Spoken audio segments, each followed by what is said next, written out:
नमो भगवते पुरुषाय तुभ्यं व्यासाय अप्रतिमेतिहासरचनोल्लासाय दुर्वादिनां त्रासाय आसकराय सत्सुकृत विश्वासाय विषे भासायामनुर्विदोषयासाय मासे विने दासाय भयदाय मुचुकुंडवासाय नमः व्यासाय भवनाशाय श्रीशाय गुणराशे विद्याय शुद्धविद्याय मध्वाय च नमो नमः।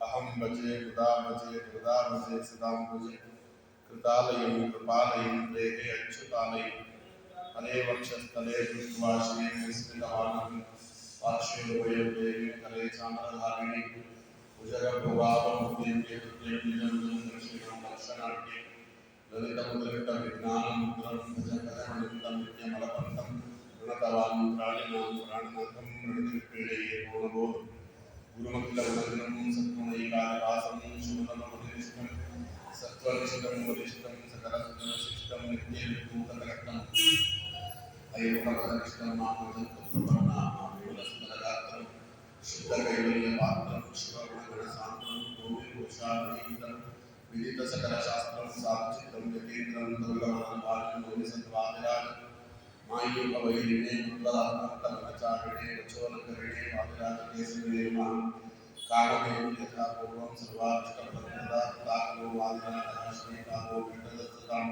ओम नमो वादिराजाय देवदात्रगामिने राजभोगप्रदाने च नमोस्तुतेताय कुलो व्यासाय ग्रीवापदफलदुर्गसेवकः आदिवायुः वादिराजः कल्पलु कामदोस्तुनाः भूतराजस्तुभिर्वादिराजगुणप्रियाय सर्वबाधानां सदात्वं रक्षणं कुरु पुञ्चाय राघवेन्द्राय सत्यधर्मरताय च भजतां तत्त्वपुरुषाय भजतां कामदेवे वन्दे वृन्दावनाचार्यं केतकीं भजे राजपादां पूजासत्त्वमानन्ददेवानने भवतो दशवर्षाणि पापो निर्माणितः नमः विश्वोत्तमतीर्थाख्यः नमस्ते प्रशान्तरूपिणे मध्वान् सेवार्थं त्यक्तुं सर्वस्वं सदा वादिराजगुरुचासाध्यं साधयामि नमो रामज्ञानसमासिद्धं प्रशान्तपूर्वकालं सुपरायशं वन्दे विद्यार्थं नमः नमस्ते गुरुवे बुद्धिं गुरुराधाय तेजसे तस्य वाक्मृतं श्री सारसन्नकम् आवाहनं गुरुनानां स्मरे तेन विज्ञानदर्शनं सिद्धं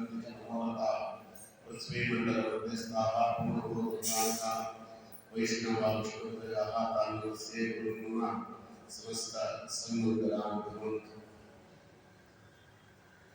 किमेकं यज्ञहिंसाः ಪ್ರಾಣೋ ಬಲಿ ಯಜ್ಞಹಿಂಸಾಹ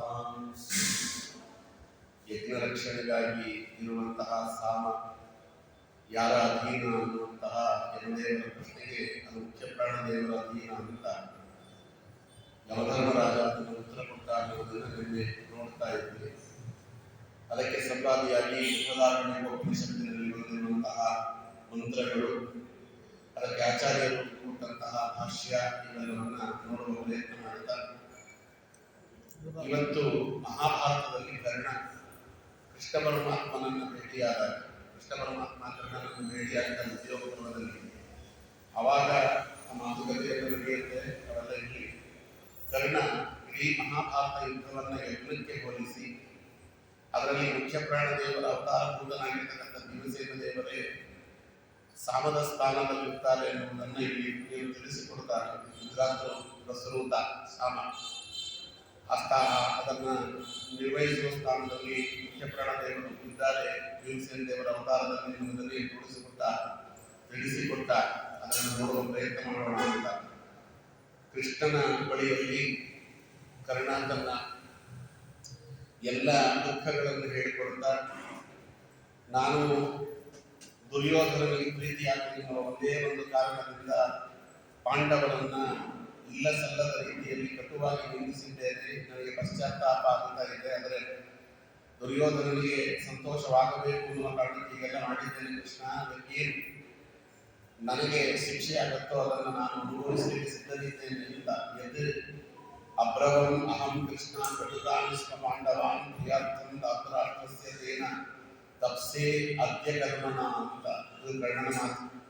ದುರ್ಯೋಧನ ಪ್ರೀತನಾಗಿ ದುರ್ಯೋಧನಿಗೆ ಪ್ರೀತಿಯಾಗಿ ಪಾಂಡವರನ್ನು ಉಗ್ರವಾದ ಮಾತುಗಳಿಂದ ಖಂಡಿಸಿದ್ದೇನೆ, ಮಾಡಿದ್ದೇನೆ, ಅವರನ್ನ ನೋಯಿಸುವ ಪ್ರಯತ್ನ ಮಾಡಿದ್ದೇನೆ. ಇವತ್ತು ನನಗೆ ಅದಕ್ಕೆ ಪಶ್ಚಾತ್ತಾಪ ಆಗ್ತಾ ಇದೆ.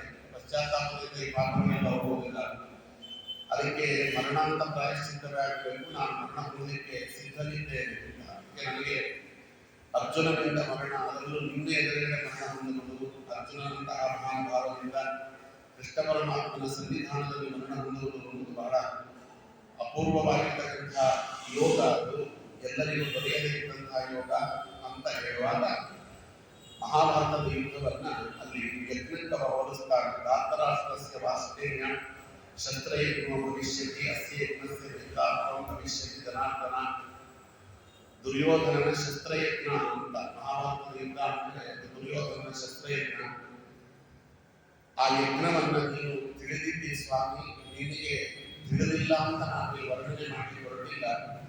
ನನಗೇನು ತಿಳಿದಿದೆಯೋ ಅದನ್ನ ನಿನ್ನ ಬಳಿಯಲ್ಲಿ ಸಮರ್ಪಣೆ ಮಾಡಿಕೊಂಡಿದ್ದೇನೆ ಎನ್ನುವ ಮಾತುಗಳನ್ನ ಆ ಯಜ್ಞವನ್ನ ಈ ಶಸ್ತ್ರಯಜ್ಞಕ್ಕೆ, ಆ ಯುದ್ಧವನ್ನ ಶಸ್ತ್ರಯಜ್ಞಕ್ಕೆ ಹೋಲಿಸುವಂತಹ ರೀತಿಯಲ್ಲಿ ಅಪೂರ್ವವಾದ ಮಾತುಗಳನ್ನ ಇಲ್ಲಿ ಕರ್ಣ ಆಡುತ್ತಾರೆ. ಅಧ್ವರಿಯು, ಹೋತೃ, ಉದ್ಗಾತೃ, ಬ್ರಹ್ಮ, ಯಜಮಾನ 5 ಜನ ಬೇಕು ಒಂದು ಯಜ್ಞ ಮಾಡಲಿಕ್ಕೆ. ಅಧ್ವರ್ಯ ವಂಚತೆ ಕೃಷ್ಣ ಕೃತ ಅವಸ್ಮಿನ್ ಭವಿಷ್ಯತಿ ಭೂತಾ ಚೈವಾಂತರ ಬೀಭತ್ಸು ಸನ್ನದ್ಧ ಸಕಟಿಧ್ವಜ ಗಾಂಡೀವಂ ಸೃಗ್ ತಥಾ ಚ ಆಜ್ಯಂ ವೀರ್ಯಂ ಪುಂಸಾಂ ಭವಿಷ್ಯತಿ ಅಂತ ಪ್ರಾರಂಭ. ಕೃಷ್ಣ ಪರಮಾತ್ಮ ಈ ರಣಯಜ್ಞ ಅಂತ ಏನಿದೆ ದುರ್ಯೋಧನನಿಂದ ಪ್ರಾರಂಭಿಸಲ್ಪಟ್ಟದ್ದು, ಅದಕ್ಕೆ ಅಧ್ವರ್ಯುವಿನ ಸ್ಥಾನದಲ್ಲಿ ನೀನೇ ಇದೆ. ಅಧ್ವರ್ಯು ಅಂದರೆ ಈ ಯಜ್ಞದ ಜವಾಬ್ದಾರಿಯನ್ನು ಹೊತ್ತವ ಅಂತ. ಎಲ್ಲೇ ಏನೇ ಲೋಪದೋಷಗಳಾದರೂ ಕೂಡ ಅವೆಲ್ಲವನ್ನು ಸರಿ ಮಾಡುವಂತಹ ಯೋಗ ಯೋಗ್ಯತೆ ಎರಡನ್ನೂ ಉಳ್ಳವ ಅಧ್ವರ್ಯು ಎಂದು ಕರೀತಾರೆ. ಭಗವಂತನಲ್ಲಿ ಎಲ್ಲವನ್ನ ಸರಿ ಮಾಡುತ್ತಾರೆ. ಈಗ ಆ ಕುರುಕ್ಷೇತ್ರ ರಣಯಜ್ಞದಲ್ಲಿ ಎಲ್ಲವನ್ನ ಭೂತಪೂರ್ವವಾಗಿ ನಿರ್ವಹಿಸಿ ಪಾಂಡವರಿಗೆ ಜಯವನ್ನು ತರಿಸಿಕೊಟ್ಟು ಕೌರವಾದಿಗಳಿಗೆ ಅನ್ನ ತಮಸ್ಸನ್ನು ದೊರಕುವುದಕ್ಕೆ ಬೇಕಾದ ರೀತಿಯಲ್ಲಿ ಅವರ ವಧಿಯನ್ನು ಮಾಡಿಸಿದ ಕೃಷ್ಣನು ಕರೀತಾರೆ. ಅವ ಅಧ್ವರ್ಯುವಿನ ಸ್ಥಾನದಲ್ಲಿದ್ದಾನೆ ಅಂತ ಕರ್ಣ ಅವಾಗ ಹೇಳಿಬಿಟ್ಟ. ಕೃಷ್ಣ ಅಪಸ್ಮಾನ್ ಅವಸ್ಮಿನ್ ಭವಿಷ್ಯಕ್ಕೆ ಹೋತಾ ಚೈವಾತ್ರ ಬೀಭತ್ಸು. ಹೋತ ಅಂತಂದ್ರೆ ಹೋತೃ ಅಂತ, ಹವಿಸ್ಸನ್ನ ಹಾಕುವವ. ಆ ಯಜ್ಞಕುಂಡದಲ್ಲಿ ರಣಯಜ್ಞ, ಆ ರಣಯಜ್ಞ ಕುಂಡದಲ್ಲಿ ಹವಿಸ್ಸನ್ನ ಹಾಕುವ ಯಾರು ಅಂದ್ರೆ ಅರ್ಜುನ. ಅವನಿಗೆ ಕಪಿಧ್ವಜ ಅಂತ ಹೇಳಿದ್ರೆ ಅರ್ಜುನ ಹನುಮಂತ ದೇವರ ಅನುಗ್ರಹಕ್ಕೆ ಪಾತ್ರನಾದವ. ಭೀಮಸೇನ ದೇವರ ಲೋಕದ ದೃಷ್ಟಿಯ ಪ್ರಾರ್ಥನೆಯಂತೆ ಹನುಮಂತ ದೇವರು ಸಾಕ್ಷಾತ್ಕಾರ ಬಂದು ಕೂತಿದ್ದಾರೆ. ಧ್ವಜ ಅಂದ್ರೆ ಧ್ವಜದ ಮೇಲೆ ಚಿತ್ರ ಇದ್ದಾರೆ. ಸಾಕ್ಷಾತ್ ಹನುಮಂತ ಬಂದು ಕೂತಿದ್ದಾನೆ ಅರ್ಜುನನ ಧ್ವಜದ ಮೇಲೆ. ಹಾಗಾಗಿ ಅವನಿಗೆ ಕಪಿಧ್ವಜ ಅಂತ. ಕಪಿಧ್ವಜ ಅನ್ನುವುದು ಆಚಾರ್ಯರ ಮತವನ್ನು ಅನುಸರಿಸುವವರೆಲ್ಲರೂ ಒಂದು ಅರ್ಥದಲ್ಲಿ ಕಪಿಧ್ವಜರೇ. ಕಪಿಧ್ವಜನಾದ ಯುದ್ಧಕ್ಕೆ ಸನ್ನದ್ಧನಾದಂಥ ಅರ್ಜುನ ರುದ್ರವಾಗಿದ್ದಾನೆ. ವಾಯುದೇವರ ಅನುಗ್ರಹಕ್ಕೆ ಪಾತ್ರನಾದವ. ನಿನ್ನ ಆಜ್ಞೆಯಂತೆ ಕರಿಷ್ಯೆ ವಚನಂತವ, ನನ್ನ ಎಲ್ಲ ಸಂದೇಹಗಳು ಹೋಯಿತು. ಗತೋಸ್ಮಿ, ಎಲ್ಲವೂ ಕೂಡ ಹೋಯಿತು. ನಾನು ಕರಿಷ್ಯೆ ವಚನಂತವಾಗಿ ಹೇಳಿದಂತೆ ಕೆಲಸವನ್ನು ಮಾಡುತ್ತೇನೆ, ಆಜ್ಞೆಯಂತೆ ನಡ್ಕೊಳ್ಳುತ್ತೇನೆ ಅಂತ ಕೃಷ್ಣ ಪರಮಾತ್ಮನಲ್ಲಿ ಶರಣಾದಂತ ಅರ್ಜುನ ರುದ್ರನ ಸ್ಥಾನದಲ್ಲಿದ್ದಾರೆ. ಅವ ಹವಿಸ್ಸನ್ನು ಹಾಕುವ. ಈ ಹವಿಸ್ ಹಾಕಬೇಕಾದ್ರೆ ಸುಸ್ರವ ಅಂತಿರ್ತದೆ. ನೀವು ನೋಡಿದ್ವಿ, ತುಪ್ಪವನ್ನು ಹಾಕಲಿಕ್ಕೆ ಅಂತ ಬಳಸುವಂತ ಸೌಕರ್ಯ ಸುಕ್ ಅಂತ ಕರೀತೇವೆ. ಯಾವುದನ್ನು ಸುರುಕು ಅಂದ್ರೆ ಗಾಂಧೀವಂ ಸುಕ್ತಾಚ. ಗಾಂಧೀವ ಅನ್ನುವುದು ಸುರುಕಿನ ಸ್ಥಾನದಲ್ಲಿ, ಅದರಿಂದಲೇ ಆಜ್ಯವನ್ನು ತೆಗೆದುಕೊಂಡು ಹವಿಸ್ಸನ್ನು ತೆಗೆದುಕೊಂಡು ಹಾಕ್ತಾರೆ. ಅರ್ಜುನನ ಗಾಂಧೀವದಿಂದ ಬಿಡಲ್ಪಟ್ಟಂತಹ ಎಲ್ಲ ಬಾಣಗಳು ಕೂಡ ರಣಯಜ್ಞದಲ್ಲಿ ಆಹುತಿಯನ್ನು ಕೊಟ್ಟರೆ. ಆದ್ದರಿಂದ ಗಾಂಧೀವ ಅನ್ನುವುದು ಸುರುಕಿನ ಸ್ಥಾನದಲ್ಲಿದೆ. ತುಪ್ಪ ಬೇಕಲ್ಲ, ತುಪ್ಪ ಇಲ್ಲಿದೆ ಯಜ್ಞ ಅನ್ನುವುದಾಗಿ. ತುಪ್ಪ ಯಾವುದು ಅಂತ ಹೇಳಿದರೆ ಆಜ್ಯಂ ವೀರ್ಯಂ ಪುಂಸಾಂ ಭವಿಷ್ಯತಿ. ಆ 18 ದಿನದ ಕುರುಕ್ಷೇತ್ರದ ಯುದ್ಧದಲ್ಲಿ ಯಾರ್ಯಾರು ಪಾಲ್ಗೊಂಡಿದ್ರಲ್ಲ ಅವರೆಲ್ಲರ ಪೌರುಷ, ಅವರಲ್ಲಿ ಏನು ವೀರತ್ವ ಅನ್ನೋದಿತ್ತು ಅವೆಲ್ಲವೂ ಕೂಡ ಆಜ್ಯದ ಸ್ಥಾನದಲ್ಲಿದೆ ಅಂತ. ಕೃಷ್ಣ ಪರಮಾತ್ಮ ಧ್ವನಿಯುವಿನ ಸ್ಥಾನದಲ್ಲಿ, ಕಪಿಧ್ವಜನಾಗಿರ್ತಕ್ಕಂತಹ ಯುದ್ಧಕ್ಕೆ ಸನ್ನದ್ಧನಾದಂಥ ಅರ್ಜುನ ರುದ್ರನ ಸ್ಥಾನದಲ್ಲಿ, ಗಾಂಧೀವ ಅನ್ನುವುದು ಸುರುಕಿನ ಸ್ಥಾನದಲ್ಲಿ, ಅಲ್ಲಿ ಯುದ್ಧ ಮಾಡಿದಂತಹ ಪ್ರತಿಯೊಬ್ಬ ಯೋಧರ ಪೌರುಷ ಅನ್ನುವುದು ಆಜ್ಯ ತುಪ್ಪದ ಸ್ಥಾನದಲ್ಲಿದೆ ಅಂತ. ಮಂತ್ರಗಳಿಬೇಕಲ್ಲ, ಮಂತ್ರವಿಲ್ಲದೆ ಯಜ್ಞ ಮಾಡಲಿಕ್ಕಾಗಲ್ಲ. ಐಂದ್ರಂ ಪಾಶುಪತಂ ಬ್ರಾಹ್ಮಂ ಸ್ಥೂಣಕರ್ಣಂ ಚ ಮಾಧವ ಮಂತ್ರಾ ತತ್ರ ಭವಿಷ್ಯಂತಿ ಪ್ರಯುಕ್ತ ಸವ್ಯಸಾಚಿನ. ಐಂದ್ರಾಸ್ತ್ರ, ಪಾಶುಪತಾಸ್ತ್ರ, ಬ್ರಾಹ್ಮಣಾಸ್ತ್ರ, ಸ್ಥೂಣಕರ್ಣಾಸ್ತ್ರ ಅಂತ ಏನೇನು ಅಸ್ತ್ರಗಳು ಅರ್ಜುನನ ಗಾಂಧೀವದಿಂದ ಬಿಡಲ್ಪಟ್ಟಿದ್ದು, ಅವೆಲ್ಲವೂ ಮಂತ್ರಗಳಿದ್ದ ಹಾಗೆ ಅಂತ ಕೆಲವು ಗಾಂಧೀವ ಅನ್ನೋದು ಸೃಕ್ಕಿನ ಸ್ಥಾನದಲ್ಲಿದ್ದರೆ ಆ ಸೃಕ್ಕಿನಿಂದ ಎಳೆಯಲ್ಪಟ್ಟು ಬಿಟ್ಟಂತಹ ಎಲ್ಲ ವಾಹನಗಳು ಕೂಡ ಮಂತ್ರಗಳ ಸ್ಥಾನದಲ್ಲಿದೆ. ಇಂದ್ರಾಯ ಸ್ವಾಹ, ಇಂದ್ರಾಯ ನಮಃ ಅಲ್ಲಿ ಪಾಶುಪತ ಅಸ್ತ್ರ, ಇಂದ್ರಾಸ್ತ್ರ, ಬ್ರಹ್ಮಾಸ್ತ್ರ, ಸ್ಥೂಣಕರ್ಣಾಸ್ತ್ರ, ಏನೇನು ಅಸ್ತ್ರಗಳನ್ನು ಅರ್ಜುನ ಪ್ರಯೋಗ ಮಾಡಿದ್ರು ಅವೆಲ್ಲವೂ ಕೂಡ ಮಂತ್ರಗಳ ಸ್ಥಾನದಲ್ಲಿದೆ ಅಂತ. ಮತ್ತೆ ಇಲ್ಲಿ ಸೋಮರಸವನ್ನು ತಂದು ಆ ಸೋಮರಸವನ್ನು ಚೆನ್ನಾಗಿ ಕಲ್ಲಿನಿಂದ ಚಚ್ಚಿ ಅದನ್ನು ಹಿಂಡಬೇಕು. ಅದಕ್ಕೊಂದು ಮಂತ್ರ ಹೇಳುವ ಒಬ್ಬ ಇರ್ತಾನೆ, ಅವನನ್ನ ಸೋಮಯಾಗ ಮಾಡುವವರು, ಅದಕ್ಕೆ ಸೋಮಯಾಜಿಗಳು ಅಂತ ಕರೀತಾರೆ. ಸೋಮಯಾಜಿ ಎನ್ನುವಂಥ ಸ್ಥಾನ. ಆ ಸೋಮಯಾಗವನ್ನು ಮಾಡುವವರಲ್ಲಿ ಸೋಮರಸವನ್ನು ಹಿಂಡುವ, ಆ ಶಿಲೆಗಳಿಂದ ಚೆನ್ನಾಗಿ ಅದನ್ನು ಕುಟ್ಟಿ ಅದನ್ನು ಚೆನ್ನಾಗಿ ಹಿಂಡಿ ಸೋಮರಸವನ್ನು ತೆಗೆಯುವಂತಹ ವೃತ್ತಿಯನ್ನ ಮಾಡುವವ ಸೋಮಯಾಜಿ ಅಂತ. ಆ ಸ್ಥಾನದಲ್ಲಿ ಯಾರಿದ್ದಾರೆ ಅಂದರೆ ಅಭಿಮನ್ಯು ಇದ್ದಾನೆ. ಅನುಜಾತಶ್ಚ ಪಿತರಂ ಅಧಿಕೋವಾ ಪರಾಕ್ರಮೇ ಗ್ರಾಮಸ್ತೋತ್ರಂ ಚ ಸೌಭದ್ರಃ ಸಂಯುಕ್ತ ಕರಿಷ್ಯತಿ. ಅರ್ಜುನನಿಂದ ಅವತರಿಸಿದ ಮೂಲ ರೂಪದಲ್ಲೂ ಅರ್ಜುನನ ಮಗ, ಅವತಾರ ರೂಪದಲ್ಲೂ ಅರ್ಜುನನ ಮಗ. ಮೂಲ ರೂಪದಲ್ಲಿ ಇಂದ್ರದೇವರ ಮಗ ಜಯಂತ ಅಲ್ಲಿ ಆಗಿದ್ದವ. ಇಲ್ಲಿ ಅವನ ಆವೇಶವನ್ನು ಹೊರತೆ ಅವತಾರ ಮಾಡಿದವ ಅಭಿಮನ್ಯು. ಬುಧನ ಅವತಾರ, ಚಂದ್ರನ ಆವೇಶ ಇತ್ತು ಅಂತ ನಾವು ನೋಡ್ತೇವೆ. ಅದು ಇಂದ್ರನಿಂದ ಹುಟ್ಟಿರಬಾರದು. ಜಯಂತನದು ಸನ್ನಿಧಾನ ಇರ್ತದೆ. ಅದಕ್ಕೋಸ್ಕರವಾಗಿ ನಿಜವಾಗಿ ಜಯಂತ ಅಲ್ಲಿ ಅವನ ಅವತಾರ ಮಾಡಿದ್ದು ಒಬ್ಬರು ವಾಹನನಾಗಿ, ಒಬ್ಬರು ವಾಹನ ಸಾಕ್ಷಾತ್ ಜಯಂತನ ಅವತಾರ. ಈ ಜಯಂತನ ಸನ್ನಿಧಾನವಿದ್ದ ಅವತಾರ ಅಭಿಮನ್ಯು. ಹಾಗಾಗಿ ತಂದೆಯನ್ನು ಅನುಸರಿಸಿ ಜನಿಸಿದವ, ತಂದೆಯ ಪರಾಕ್ರಮಕ್ಕೆ ಸರಿಸಾಟಿಯಾದವ ಎಂಬ ಅರ್ಥದಲ್ಲಿ. ಅಭಿಮನ್ಯು ಯಾರು ಅರ್ಜುನನ ಮಗ ಅಂತ ಕರೆಸಿಕೊಳ್ಳಲಿಕ್ಕೆ ಯೋಗ್ಯವನ್ನು ಪಡೆದವ, ಯೋಗ್ಯತೆಯ ಜೊತೆಗೆ ಯೋಗ್ಯತೆಯನ್ನ ಯೋಗವನ್ನು ಪಡೆದವ, ಕೃಷ್ಣ ಪರಮಾತ್ಮನಿಂದಲೇ ಸರ್ವ ಶಸ್ತ್ರಾಸ್ತ್ರಗಳನ್ನ ಕಲಿತವ. ಅದ್ಭುತವಾದಂತಹ ವ್ಯಕ್ತಿತ್ವ ಅಭಿಮನ್ಯುವಿದು. ಅಂತ ಅಭಿಮನ್ಯು ಸೋಮರಸವನ್ನು ನೀಡುವ, ಶಿಲೆಗಳ ಸ್ತೋತ್ರ ಮಾಡುವಂತಹ ಸ್ಥಾನವನ್ನ ಅವ ಅಲಂಕರಿಸಿ ಸೋಮರಸವನ್ನು ಒದಗಿಸ್ತಾನೆ. ಅವ ಪ್ರಣಯಕ್ಕೆ ಹೇಳ್ತಾರೆ. ಇದಾದ್ಮೇಲೆ ಈ ವಾಕ್ಯ ಇರುವಾಗ ಉದ್ಗಾತ ಅತ್ರ ಪುನರ್ಧೀಮಃ ಪ್ರಸ್ತುತ ಚ ಮಹಾಬಲ ವಿನಂದನ್ ಸ ನರವ್ಯಾಘ್ರೋ ನಾಗಾಮಿಕಾಂತ ಕೃದ್ರಣಿ. ಮಹಾನಾದವನ್ನು ಮಾಡುವ ಉದ್ಗಾತ ಮಂತ್ರಗಳನ್ನು ಜೋರಾಗಿ ಹೇಳುವ ಋಗ್ವೇದ ಯಜುರ್ವೇದ ಮಂತ್ರಗಳನ್ನ ಬಹಳ ಸ್ಪಷ್ಟವಾಗಿ ಉಚ್ಚಗಳಿಂದ ಹೇಳುವ ಅಂತಸ್ಥಾನದಲ್ಲಿ ಯಾರಿದ್ದಾರೆ ಭೀಮಸೇನ ದೇವರಿದ್ದಾರೆ. ಉದ್ಗಾತೃವಿನ ಸ್ಥಾನ, ಸ್ತೋತೃವಿನ ಸ್ಥಾನ, ಎರಡು ಸ್ಥಾನವೂ ಅವರದೇ. ಸ್ತೋತ್ರವನ್ನು ಮಾಡುತ್ತಾರೆ, ವೇದಘೋಷವನ್ನು ಮಾಡುತ್ತಾರೆ. ಎರಡು ವೇದಗಳು ಭೀಮಸೇನ ದೇವರಿಂದ ವೇದದ ಮಂತ್ರಗಳು ಹೊರಗೆ ಬಂತು ಅನ್ನೋದನ್ನು ನಾವು ಮಹಾಭಾರತದಲ್ಲಿ ನೋಡುತ್ತೇವೆ. ಮನ್ಯು ಸೂಕ್ತ ದುಶ್ಯಾಸನನ್ನ ಬಗೆದು ಅವನನ್ನು ಕೆಳಕ್ಕೆ ಕೆಳಗಿ ಅವನ ಎದೆಯನ್ನ ಬಗೆದು ರಕ್ತವನ್ನು ಕುಡಿದಂತೆ ನಾಟಕ ಮಾಡುವಾಗ ಮನ್ಯು ಸೂಕ್ತವನ್ನು ಕಂಡರು ದುಷ್ಟಾರರಾಗುವುದು. ಆಮೇಲೆ ದುರ್ಯೋಧನನನ್ನು ಸಂಹಾರ ಮಾಡುವಾಗ ವೃಷಭ ಸೂಕ್ತ ಅನ್ನುವ ಸೂಕ್ತ, ಇವೆರಡು ಸೂಕ್ತಗಳು ಋಗ್ವೇದದಲ್ಲಿವೆ. ಅವೆರಡು ಸೂತ್ರಗಳ ಸೂಕ್ತಗಳ ದುಷ್ಟಾರರಾಗಿ ಭೀಮಸೇನರು ತಾವು ಯುದ್ಧರಂಗದಲ್ಲಿ ಪ್ರಧಾನ ಪಾತ್ರವನ್ನು ವಹಿಸಿದರು. ಅದಕ್ಕೆ ಭೂಭರಣಾರಂತೆ ಪ್ರಧಾನ ನಂಬಿ ಮಾಡ್ತೀವಿ ಅಂತ. ಅದಕ್ಕೆ ಭಗವಂತ ಮಾಡಿದಂಥ ಭೂಭಾರ ಹರಣ ಅನ್ನುವಂತಹ ಕಾರ್ಯದಲ್ಲಿ ಪ್ರಧಾನವಾಗಿ ಅಲ್ಲಿ ಭೀಮಸೇನ ದೇವರಿದ್ದರು. ಒಬ್ಬನೇ ಒಬ್ಬ ಭೀಮ 6 ಅಕ್ಷೋಹಿಣಿ ಸೈನ್ಯವನ್ನು ಕೊಂದಾಕಿದ ಅಂತ ಮಹಾಭಾರತ ಹೇಳ್ತದೆ. ಒಟ್ಟು ಕೌರವರ ಪಕ್ಷದಲ್ಲಿದ್ದದ್ದು 11 ಅಕ್ಷೋಹಿಣಿ, ಅದರಲ್ಲಿ 6 ಅಕ್ಷೋಹಿಣಿಯನ್ನು ಕೊಂದವ ಭೀಮಸೇನ ದೇವರು. ಅವರೆಲ್ಲರೂ ಸೇರಿ ಅರ್ಜುನ, ನಕುಲ ಸಹದೇವ, ಧೃಷ್ಟದ್ಯುಮ್ನ, ಧರ್ಮರಾಜ, ಯಾರ್ಯಾವ ಯೋಧರು ಅಂತಿದ್ರು ಅವರೆಲ್ಲರೂ ಸೇರಿ ಸಮಾನ ಮಾಡಿದ್ದು 5 ಅಕ್ಷೋಹಿಣಿಯನ್ನ ಒಬ್ಬ ಭೀಮಸೇನ ದೇವರು ಸಮಾನ ಮಾಡಿದ್ದು. ಸಾತ್ಯಕಿ ಎಲ್ಲರೂ ಸೇರಿ ಸಮಾನ ಮಾಡಿದ್ದು 5 ಅಕ್ಷೋಹಿಣಿ. ಭೀಮಸೇನ ದೇವರು ಒಬ್ಬರೇ ಸಮಾನ ಮಾಡಿದ್ದು 6 ಅಕ್ಷೋಹಿಣಿಯಿಂದ ಅವರು ಪ್ರಧಾನರಾಗಿ ಆ ಯಜ್ಞದಲ್ಲಿ ಉದ್ಗಾತೃವಿನ ಸ್ಥಾನ, ಪ್ರಸ್ತೋತೃವಿನ ಸ್ಥಾನವನ್ನು ಅಲಂಕರಿಸಿದ್ದಾರೆ. ಬ್ರಹ್ಮಸ್ಥಾನ ಅಂತ ಇರ್ತದೆ ಯಜ್ಞದಲ್ಲಿ. ಆ ಬ್ರಹ್ಮಸ್ಥಾನದಲ್ಲಿ ಯಾರು ಕೊಡುವುದಿಲ್ಲ. ಒಂದು ತೆಂಗಿನಕಾಯಿಗೆ ಕರ್ಬೆಯನ್ನು ಕಟ್ಟಲ್ಲಿ ಇಟ್ಟಿರ್ತಾರೆ ಬ್ರಹ್ಮಸ್ಥಾನ ಅಂತ. ಆ ಬ್ರಹ್ಮಸ್ಥಾನದಲ್ಲಿ ಯಾರು ಕೂತಿದ್ದಾರೆ?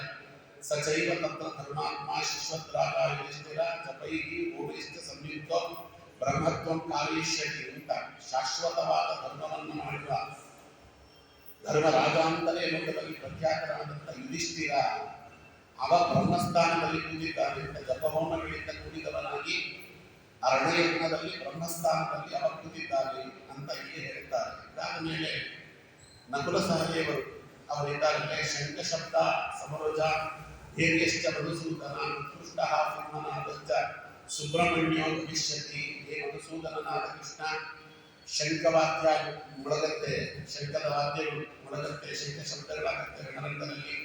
ಮುರುಜ ಧೇರಿ ಉತ್ಕೃಷ್ಟವಾಗಿರ್ತಕ್ಕಂಥ ಎಲ್ಲ ಶಬ್ದಗಳು, ಸಿಂಹನಾದಗಳು ಎಲ್ಲ ನಡೆಯುತ್ತಲ್ಲ, ಇವೆಲ್ಲವೂ ಕೂಡ ಸುಬ್ರಹ್ಮಣ್ಯ ಸಾಮ ಅಂತ ಯಜ್ಞದಲ್ಲಿ ಹಾಡಲ್ಪಡುವಂತ ಸುಬ್ರಹ್ಮಣ್ಯ ಸಾಮದ ಸ್ಥಾನದಲ್ಲಿದೆ.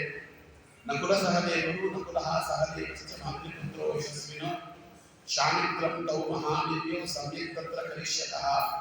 ಮಾತೃಪುತ್ರರು ಉಳಿಸಿಕೊಂಡಂತಹ ಕೀರ್ತಿವಂತರಾದ ಮಹಾಪರಾಕ್ರಮಶಾಲಿಗಳಾದ ನಕುಲ ಸಹದೇವರು ಪಶು ಹಿಂಸನ ರೂಪವಾದ ಶಾಮಿತ್ರ ಕರ್ಮವನ್ನು ಮಾಡುವರು ಅಂತ ದೀಪಸ್ತಂಭಕ್ಕೆ ಆ ಪಶುವನ್ನು ಕಟ್ಟಿರ್ತಾರೆ.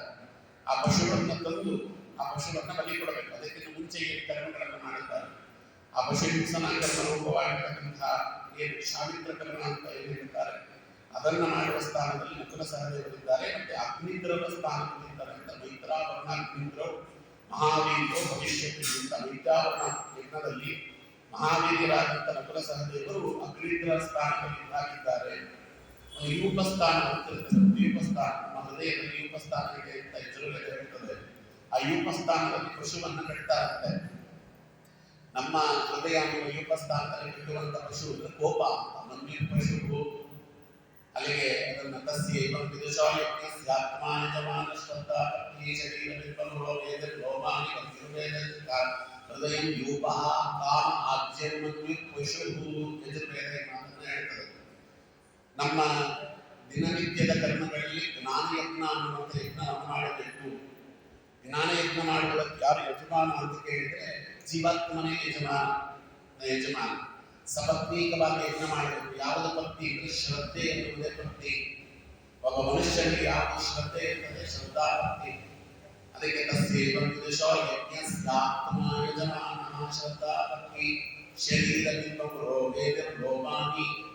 ನಮ್ಮ ಶರೀರವೇ ಆ ಯಜ್ಞದಲ್ಲಿ ಹಾಕಲ್ಪಡುವಂತಹ ಕಿದ್ಮಗಳು ಅಂದರೆ ಹವಿಸ್ಸು ಮತ್ತೆ ಇಂಧನ ಹಾಕ್ತೇವೆ, ಸೌದೆ ಮತ್ತೆ ಸಮಿತಿಗಳು. ಈ ಶರೀರವೇ ಆ ಸ್ಥಾನದಲ್ಲಿದೆ.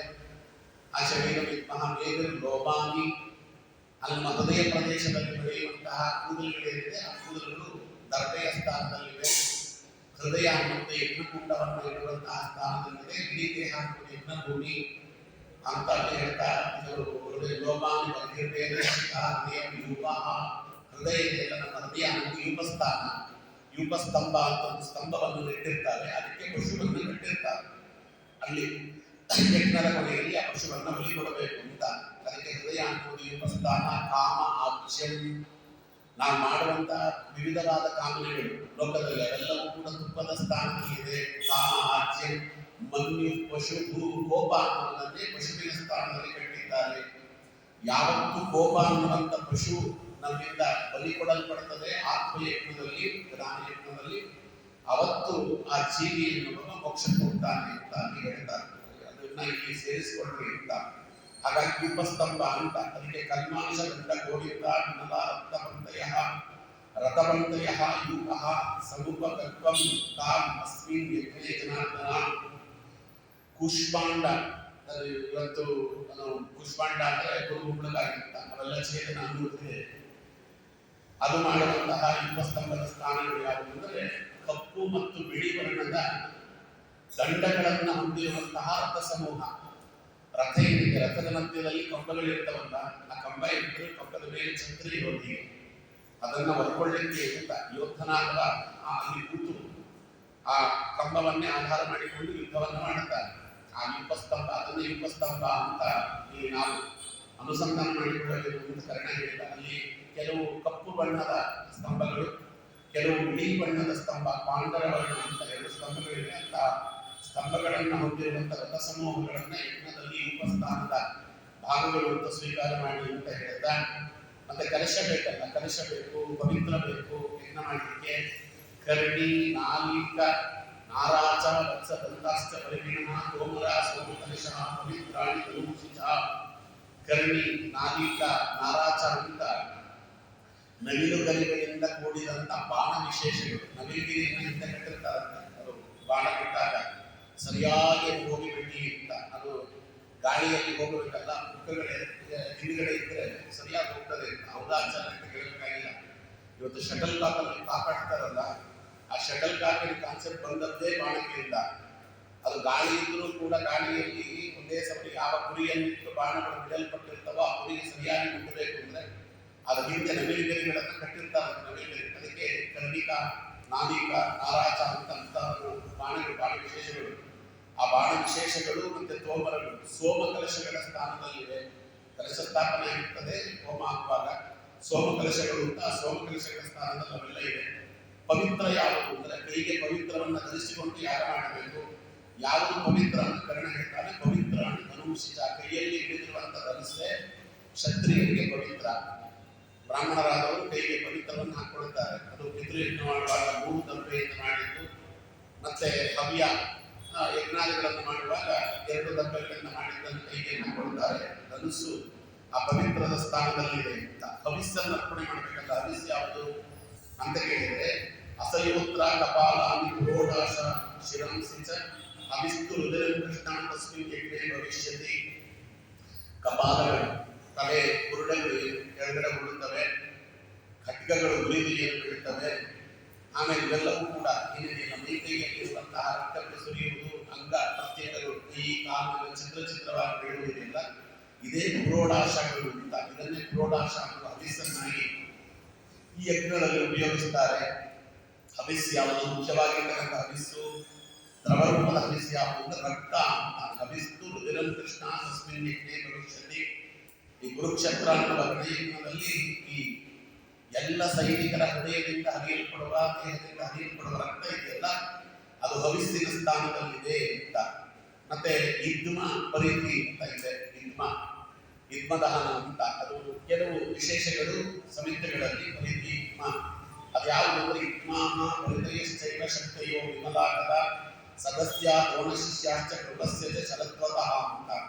ಶಕ್ತಿ ಮತ್ತು ವಿಮಲವಾಗಿರ್ತಕ್ಕಂಥ ಗದೆಗಳು, ಶಕ್ತಿಯಾಗಿದ್ದ ಗದೆಗಳು ಇವೆಲ್ಲವೂ ಕೂಡ ಇದ್ಮ ಮತ್ತು ಪರಿಧಿ ಎನ್ನುವ ಸ್ಥಾನದಲ್ಲಿವೆ. ದ್ರೋಣ ಶಿಷ್ಯರು ಮತ್ತೆ ಶರದ್ವಾನ್ ಅನ್ನುವ ಮುನಿಗಳ ಶಿಷ್ಯರು, ಕೃಪಾಚಾರ್ಯರು. ಆ ಕೃಪಾಚಾರ್ಯರು ಶರದ್ವಾನ್ ಋಷಿಗಳ ಮಕ್ಕಳು. ಅವರ ಶಿಷ್ಯರೆಲ್ಲರೂ ಕೂಡ ಸದಸ್ಯರಾಗಿದ್ದಾರೆ ಯಜ್ಞದಲ್ಲಿ ಅಂತ ಹೇಳ್ತಾರೆ. ಇದಾದ್ಮೇಲೆ ಇಶವೋ ಅತ್ರ ಪರಿಸ್ತೋಮ ಮುಕ್ತ ಕಾಂಡೀವದನ್ನ ಮಹಾರಥ ಪ್ರಯುಕ್ತಾಶ್ಚ ದ್ರೋಣ ದ್ರೌಣಿ ಪ್ರಚೋದಿತಾಹ. ಗಾಂಡೀವಧನುಧಾರಿಯಾದ ಅರ್ಜುನನಿಂದ ಮತ್ತು ಮಹಾರಥಿಗಳು ಎನಿಸಿಕೊಂಡ ದ್ರೋಣ ಅಶ್ವತ್ಥಾಮಾಚಾರ್ಯರಿಂದ ಬಿಡಲ್ಪಟ್ಟಂತ ಬಾಣಗಳಿಗೆಲ್ಲ ಅದನ್ನ ಪರಿಸ್ತೋಮಗಳು ಅಂತ ಕರೆಯಲ್ಪಡುತ್ತವೆ ಯಜ್ಞದಲ್ಲಿ. ಈ ಯಜ್ಞಕ್ಕೆ ಯಾರು ಯಜಮಾನ ಅಂದ್ರೆ ಅಯೋಗ್ಯನಾದ ಯಜಮಾನ ಯಾರು ಅಂದ್ರೆ ಪ್ರತಿಪ್ರಾಸ್ತಾನಿಕಂ ಕರ್ಮ ಸಾತ್ಯಕಿಂಸ ಕರಿಷ್ಯತಿ ದೀಕ್ಷಿತೋ ಅತ್ರ ರಾಷ್ಟ್ರೋ ಅತ್ರ ಪತ್ನೀಜಸ್ಯ ಮಹಾಚರು. ಸಾತ್ಯಕಿ ಅಲ್ಲಿ ಪ್ರತಿಷ್ಠಾಪಿತವಾಗಿರುವಂತಹ ಪ್ರತಿಪ್ರಾಸ್ತಾನಿಕ ಕರ್ಮದ ಸ್ಥಾನದಲ್ಲಿದ್ದರೆ ದುರ್ಯೋಧನ ಈ ಯಜ್ಞಕ್ಕೆ ಯಜಮಾನನ ಸ್ಥಾನದಲ್ಲಿದ್ದಾನೆ. ಅವನ ಸೈನ್ಯ 11 ಲಕ್ಷ ಸೈನ್ಯ ಇದೆ, ಅದು ದುರ್ಯೋಧನ ಪತ್ನಿ ಸ್ಥಾನದಲ್ಲಿದೆ. ಘಟೋತ್ಕಚೋ ಅತ್ರ ಶಾಮಿಕಂ ಕರಿಷ್ಯತಿ ಮಹಾಬಲ ಅತಿರಾತ್ರಿ ಮಹಾಬಾಹೋ. ಈ ವಿಧತೆ ಯಜ್ಞಕರ್ಮಣ, ಈ ವಿಸ್ತಾರವಾದ ಯಜ್ಞಕರ್ಮಗಳಲ್ಲಿ ಘಟೋತ್ಕಚ ಅತಿರಾತ್ರಿ ನಾಮಕವಾದ ಯಜ್ಞ. ರಾತ್ರಿ ಯುದ್ಧವನ್ನು ಮಾಡಿದಾದ್ರಿಂದ ಅತಿರಾತ್ರ ನಾಮಕವಾದ ಯಜ್ಞದಲ್ಲಿ ಪಶು ಹಿಂಸನಾರೂಪವಾದ ಕರ್ಮಗಳನ್ನು ಮಾಡುವ ಜವಾಬ್ದಾರಿ ಅವನದು. ದಕ್ಷಿಣಾಕಸ್ಯ ಯಜ್ಞಸ್ಯ ಅಷ್ಟದ್ಯುಮ್ನ ಪ್ರತಾಪವಾನ್. ಯಜ್ಞಕರ್ಮದಲ್ಲಿ ಅಗ್ನಿಗುಂಡದಿಂದ ಉದ್ಭವನಾದ ಪ್ರತಾಪಶಾಲಿಯಾದ ದುಷ್ಟದ್ಯುಮ್ನ ಇದ್ದಾನಲ್ಲ, ಅವನೇ ದಕ್ಷಿಣೆಯ ಸ್ಥಾನದಲ್ಲಿ ಇದ್ದಾನೆ. ದಕ್ಷಿಣೆಯಿಂದ ಯಜ್ಞ ಮಾಡಬಾರ್ದಲ್ಲ. ಅದಕ್ಕೆ ವೈತಾನಿ ಕರ್ಮಾಣಿ ತಥೋ ಜಾತವ್ಯ ಕೃಷ್ಣ ಪಾವಕಾತ್. ದಕ್ಷಿಣೆಯ ಸ್ಥಾನದಲ್ಲಿ ಯಜ್ಞದಲ್ಲಿ ಪೃಥ್ವೀಕರಿಗೆ ಕೊಡಲ್ಪಡುವಂತ ದಕ್ಷಿಣೆಯ ಸ್ಥಾನದಲ್ಲಿ ದುಷ್ಟದ್ಯುಮ್ನ ಇದ್ದಾನೆ. ಅದಕ್ಕೆ ಯದಾ ರಕ್ಷಸಿ ಮಾಂ ಕೃಷ್ಣಾನ್ ಹಿತಂ ಸವ್ಯಸಾಚಿನ ಪುನಶ್ಚಿತಸ್ತದಾಚಾಸ್ಯ ಯಜ್ಞಸ್ಯಾತ ಭವಿಷ್ಯತಿ. ಅರ್ಜುನನಿಂದ ಹಿತವಾದಂತ ನನ್ನನ್ನು ಅಂದ್ರೆ ಅರ್ಜುನ ಬಾಣವನ್ನ ಬಿಟ್ಟು ನಾನು ಸತ್ತು ಬೀಳುವುದನ್ನು ನೀ ಯಾವಾಗ ನೋಡ್ತೀಯಲ್ಲ ಕೃಷ್ಣ, ಅವಾಗ ಯಜ್ಞಕ್ಕೆ ಪುನಶ್ಚಿತಿ ಎನ್ನುವಂತ ಅಂಗ ಉಂಟಾಗ್ತದೆ ಅಂತ. ಅದು ಪೂರ್ಣವಾಗಿರ್ತಕ್ಕಂಥ ಪೂರ್ಣಾಹುತಿ ಆಗುವ ತತ್ಪೂರ್ವದಲ್ಲಿ ನಡೆಯುವಂತಹ ಒಂದು ಚಿಕ್ಕದಾಗಿರ್ತಕ್ಕಂಥ ಕಾರ್ಯ ಪುನಶ್ಚಿತಿ ಅಂತ ಕರೀತಾರೆ. ಆ ಅಂಗ ಇದೆಯಲ್ಲ, ಅದು ಯಾವತ್ತು ಕರ್ಣ ಅರ್ಜುನನ ಬಾಣದಿಂದ ಹತನಾದ ಹೆಚ್ಚು ಕಮ್ಮಿ ಯುದ್ಧ ಮುಗಿಯಿತು ಅಂತ ಇರ್ತಾರೆ. ಇದು ಕರ್ಣ ಪರ್ವ ಆದಮೇಲೆ ಶಲ್ಯ ಪರ್ವ ಮತ್ತೆ ದುರ್ಯೋಧನ ಸಾಯುವುದು ಅವೆಲ್ಲ ಬೇಗ ಬೇಗ ಮುಗಿದು ಹೋಗ್ತದೆ. ದೊಡ್ಡದಾಗಿರ್ತಕ್ಕಂತಹ ಕರ್ಣಗಳು ನಡೆದದ್ದು ಕರ್ಣ ಪರ್ವದಲ್ಲಿ ಯದ್ಯಪಿ 1.5 ದಿನದ ಯುದ್ಧ ಆಗ್ತದೆ. ಕರ್ಣನಿಗೆ ಜಾಸ್ತಿ ದಿನದ ಯುದ್ಧ ಅಲ್ಲ. 10 ದಿನದ ಯುದ್ಧ ಮಾಡಿದವರು ಭೀಷ್ಮಾಚಾರ್ಯರು, 5 ದಿನದಲ್ಲಿ ಯುದ್ಧವನ್ನು ಮಾಡಿದವರು ದ್ರೋಣಾಚಾರ್ಯರು. ಭೀಷ್ಮಾಚಾರ್ಯರ ಆ ಸೇನಾಧಿಪತ್ಯದಲ್ಲಂತ ಅಧರ್ಮದ ಕೆಲಸವೇ ನಡೆಯಿಲ್ಲ. ಅಧರ್ಮದ ಕೆಲಸ ಎಲ್ಲ ಪ್ರಾರಂಭವಾಗುತ್ತೆ ದ್ರೋಣಾಚಾರ್ಯರ ಅದು ಸೇನಾಧಿಪತ್ಯದಲ್ಲಿ. ಅಭಿಮನ್ಯು ರಾತ್ರಿಯಲ್ಲಿ ಅಭಿಮನ್ಯು ಮೋಸದಿಂದ ಹತನಾದ, ಘಟೋತ್ಕಚ ರಾತ್ರಿ ಯುದ್ಧದಲ್ಲಿ ಹತನಾದ, ಎಲ್ಲ ನಡೆದದ್ದೆಲ್ಲ ದ್ರೋಣಾಚಾರ್ಯರ ಅದೊಂದು ಸೇನಾಧಿಪತ್ಯದಲ್ಲಿ. ದುಶ್ಯಾಸನ ಮತ್ತೆ ಬಹುಭಾಗ ದುರ್ಯೋಧನನ ತಮ್ಮಂದು ಅವರೆಲ್ಲ ಹತರಾದದ್ದು ಕರ್ಣನ ಸೇನಾಧಿಪತ್ಯದಲ್ಲಿ. ಕರ್ಣನು 1.5 ದಿನದಲ್ಲಿ ಹತನಾಗಿದ್ದ. ಅದಕ್ಕೆ ನಾನು ಯಾವತ್ತೂ ಅರ್ಜುನನ ಬಾಣದಿಂದ ಹತನಾಗ್ತೀನೋ ಅವತ್ತು ಯಜ್ಞಕ್ಕೆ ಪುನಃಸ್ಥಿತಿ ಅನ್ನುವಂತಹ ಅಂಗ ಉಂಟಾಗ್ತದೆ ಎನ್ನುವುದನ್ನು ತಿಳಿ ಪರಿಪೂರ್ಣವಾಗಿ ಸೋಮಾವಿಶ್ರವಣ ಅಂತ ಧಾರೆಯಲ್ಲಿದ್ದಾರೆ. ಈ ಪೂರ್ಣಾಹುತಿ ಆಗುವುದಕ್ಕಿಂತ ಮುಂಚೆ ಆ ಪೂರ್ಣಾಹುತಿಯ ಮಂತ್ರವನ್ನು ಹೇಳ್ತಾ ತುಪ್ಪಮಲ್ಲಿಗೆ ಧಾರೆಯಲ್ಲಿದ್ದಾರೆ. ಅಲ್ಲಿ ಸೋಮಶ್ರವಣ ಅಂತ ಕರೀತಾರೆ ಅದನ್ನ. ದುಶ್ಯಾಸನಸ್ಯ ರುಧಿರಂ ಯಥಾಪಾಸ್ಯಸಿ ಪಾಂಡವ ಆನರ್ಧನ್ ಅರ್ಧತ ಸಮ್ಯಕ್ ತದಾ ಸೂತ್ಯ ಭವಿಷ್ಯತಿ. ಭೀಮಸೇನ ದೇವರು ದುಶ್ಯಾಸನವನ್ನು ಕೆಳಗಿ ಅವನ ಕುತ್ತಿಗೆಯ ಮೇಲೆ ತಲೆಯನ್ನು ತಮ್ಮ ಕಾಲನ ಮಂಡಿಯನ್ನು ಕುರಿ ಅವನ ಎದೆಯನ್ನ ಬಗೆದು ರಕ್ತವನ್ನ ಪಾನ ಮಾಡಿದಂತೆ ನಡೆದುಕೊಳ್ಳಾಡಿ ಆ ಯಜ್ಞದಲ್ಲಿ ನರ್ತನವನ್ನು ಮಾಡ್ತಾರಲ್ಲ, ಆ ದುಶ್ಯಾಸನ ಸತ್ತ ಮೇಲೆ ಒಂದು ರೌದ್ರ ನರ್ತನ ಇದೆ. ಮಹಾಭಾರತ ಬಹಳ ಭೂತಪೂರ್ವವಾಗಿ ಅದನ್ನು ನಡೆಸ್ತದೆ. ವ್ಯಾಘ್ರ ನರ್ತನ ಅಂತ. ಆ ನರ್ತನ ಮಾಡುವುದನ್ನ ಸೋಮಾಭಿಶ್ರವಣ ಅಂತ ಈ ಯಜ್ಞದಲ್ಲಿ ಕರೆಯಲ್ಪಡಬಹುದು.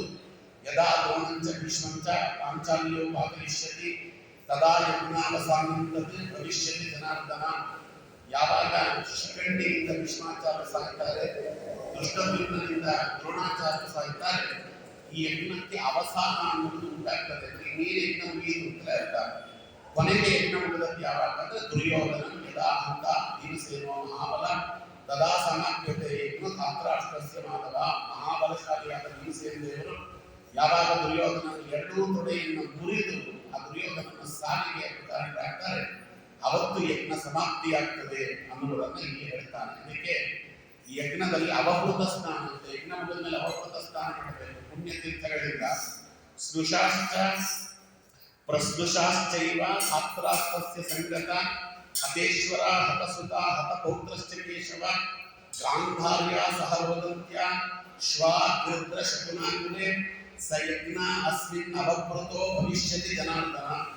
ಧೃತರಾಷ್ಟ್ರನ ಎಲ್ಲ ಸೊಸೆಯರು ಒಟ್ಟಿಗೆ ಕಣ್ಣೀರು ಹಾಕ್ತಾರೆ. ಆ ಕಣ್ಣೀರೇ ಪವಿತ್ರವಾಗಿರ್ತಾರೆ.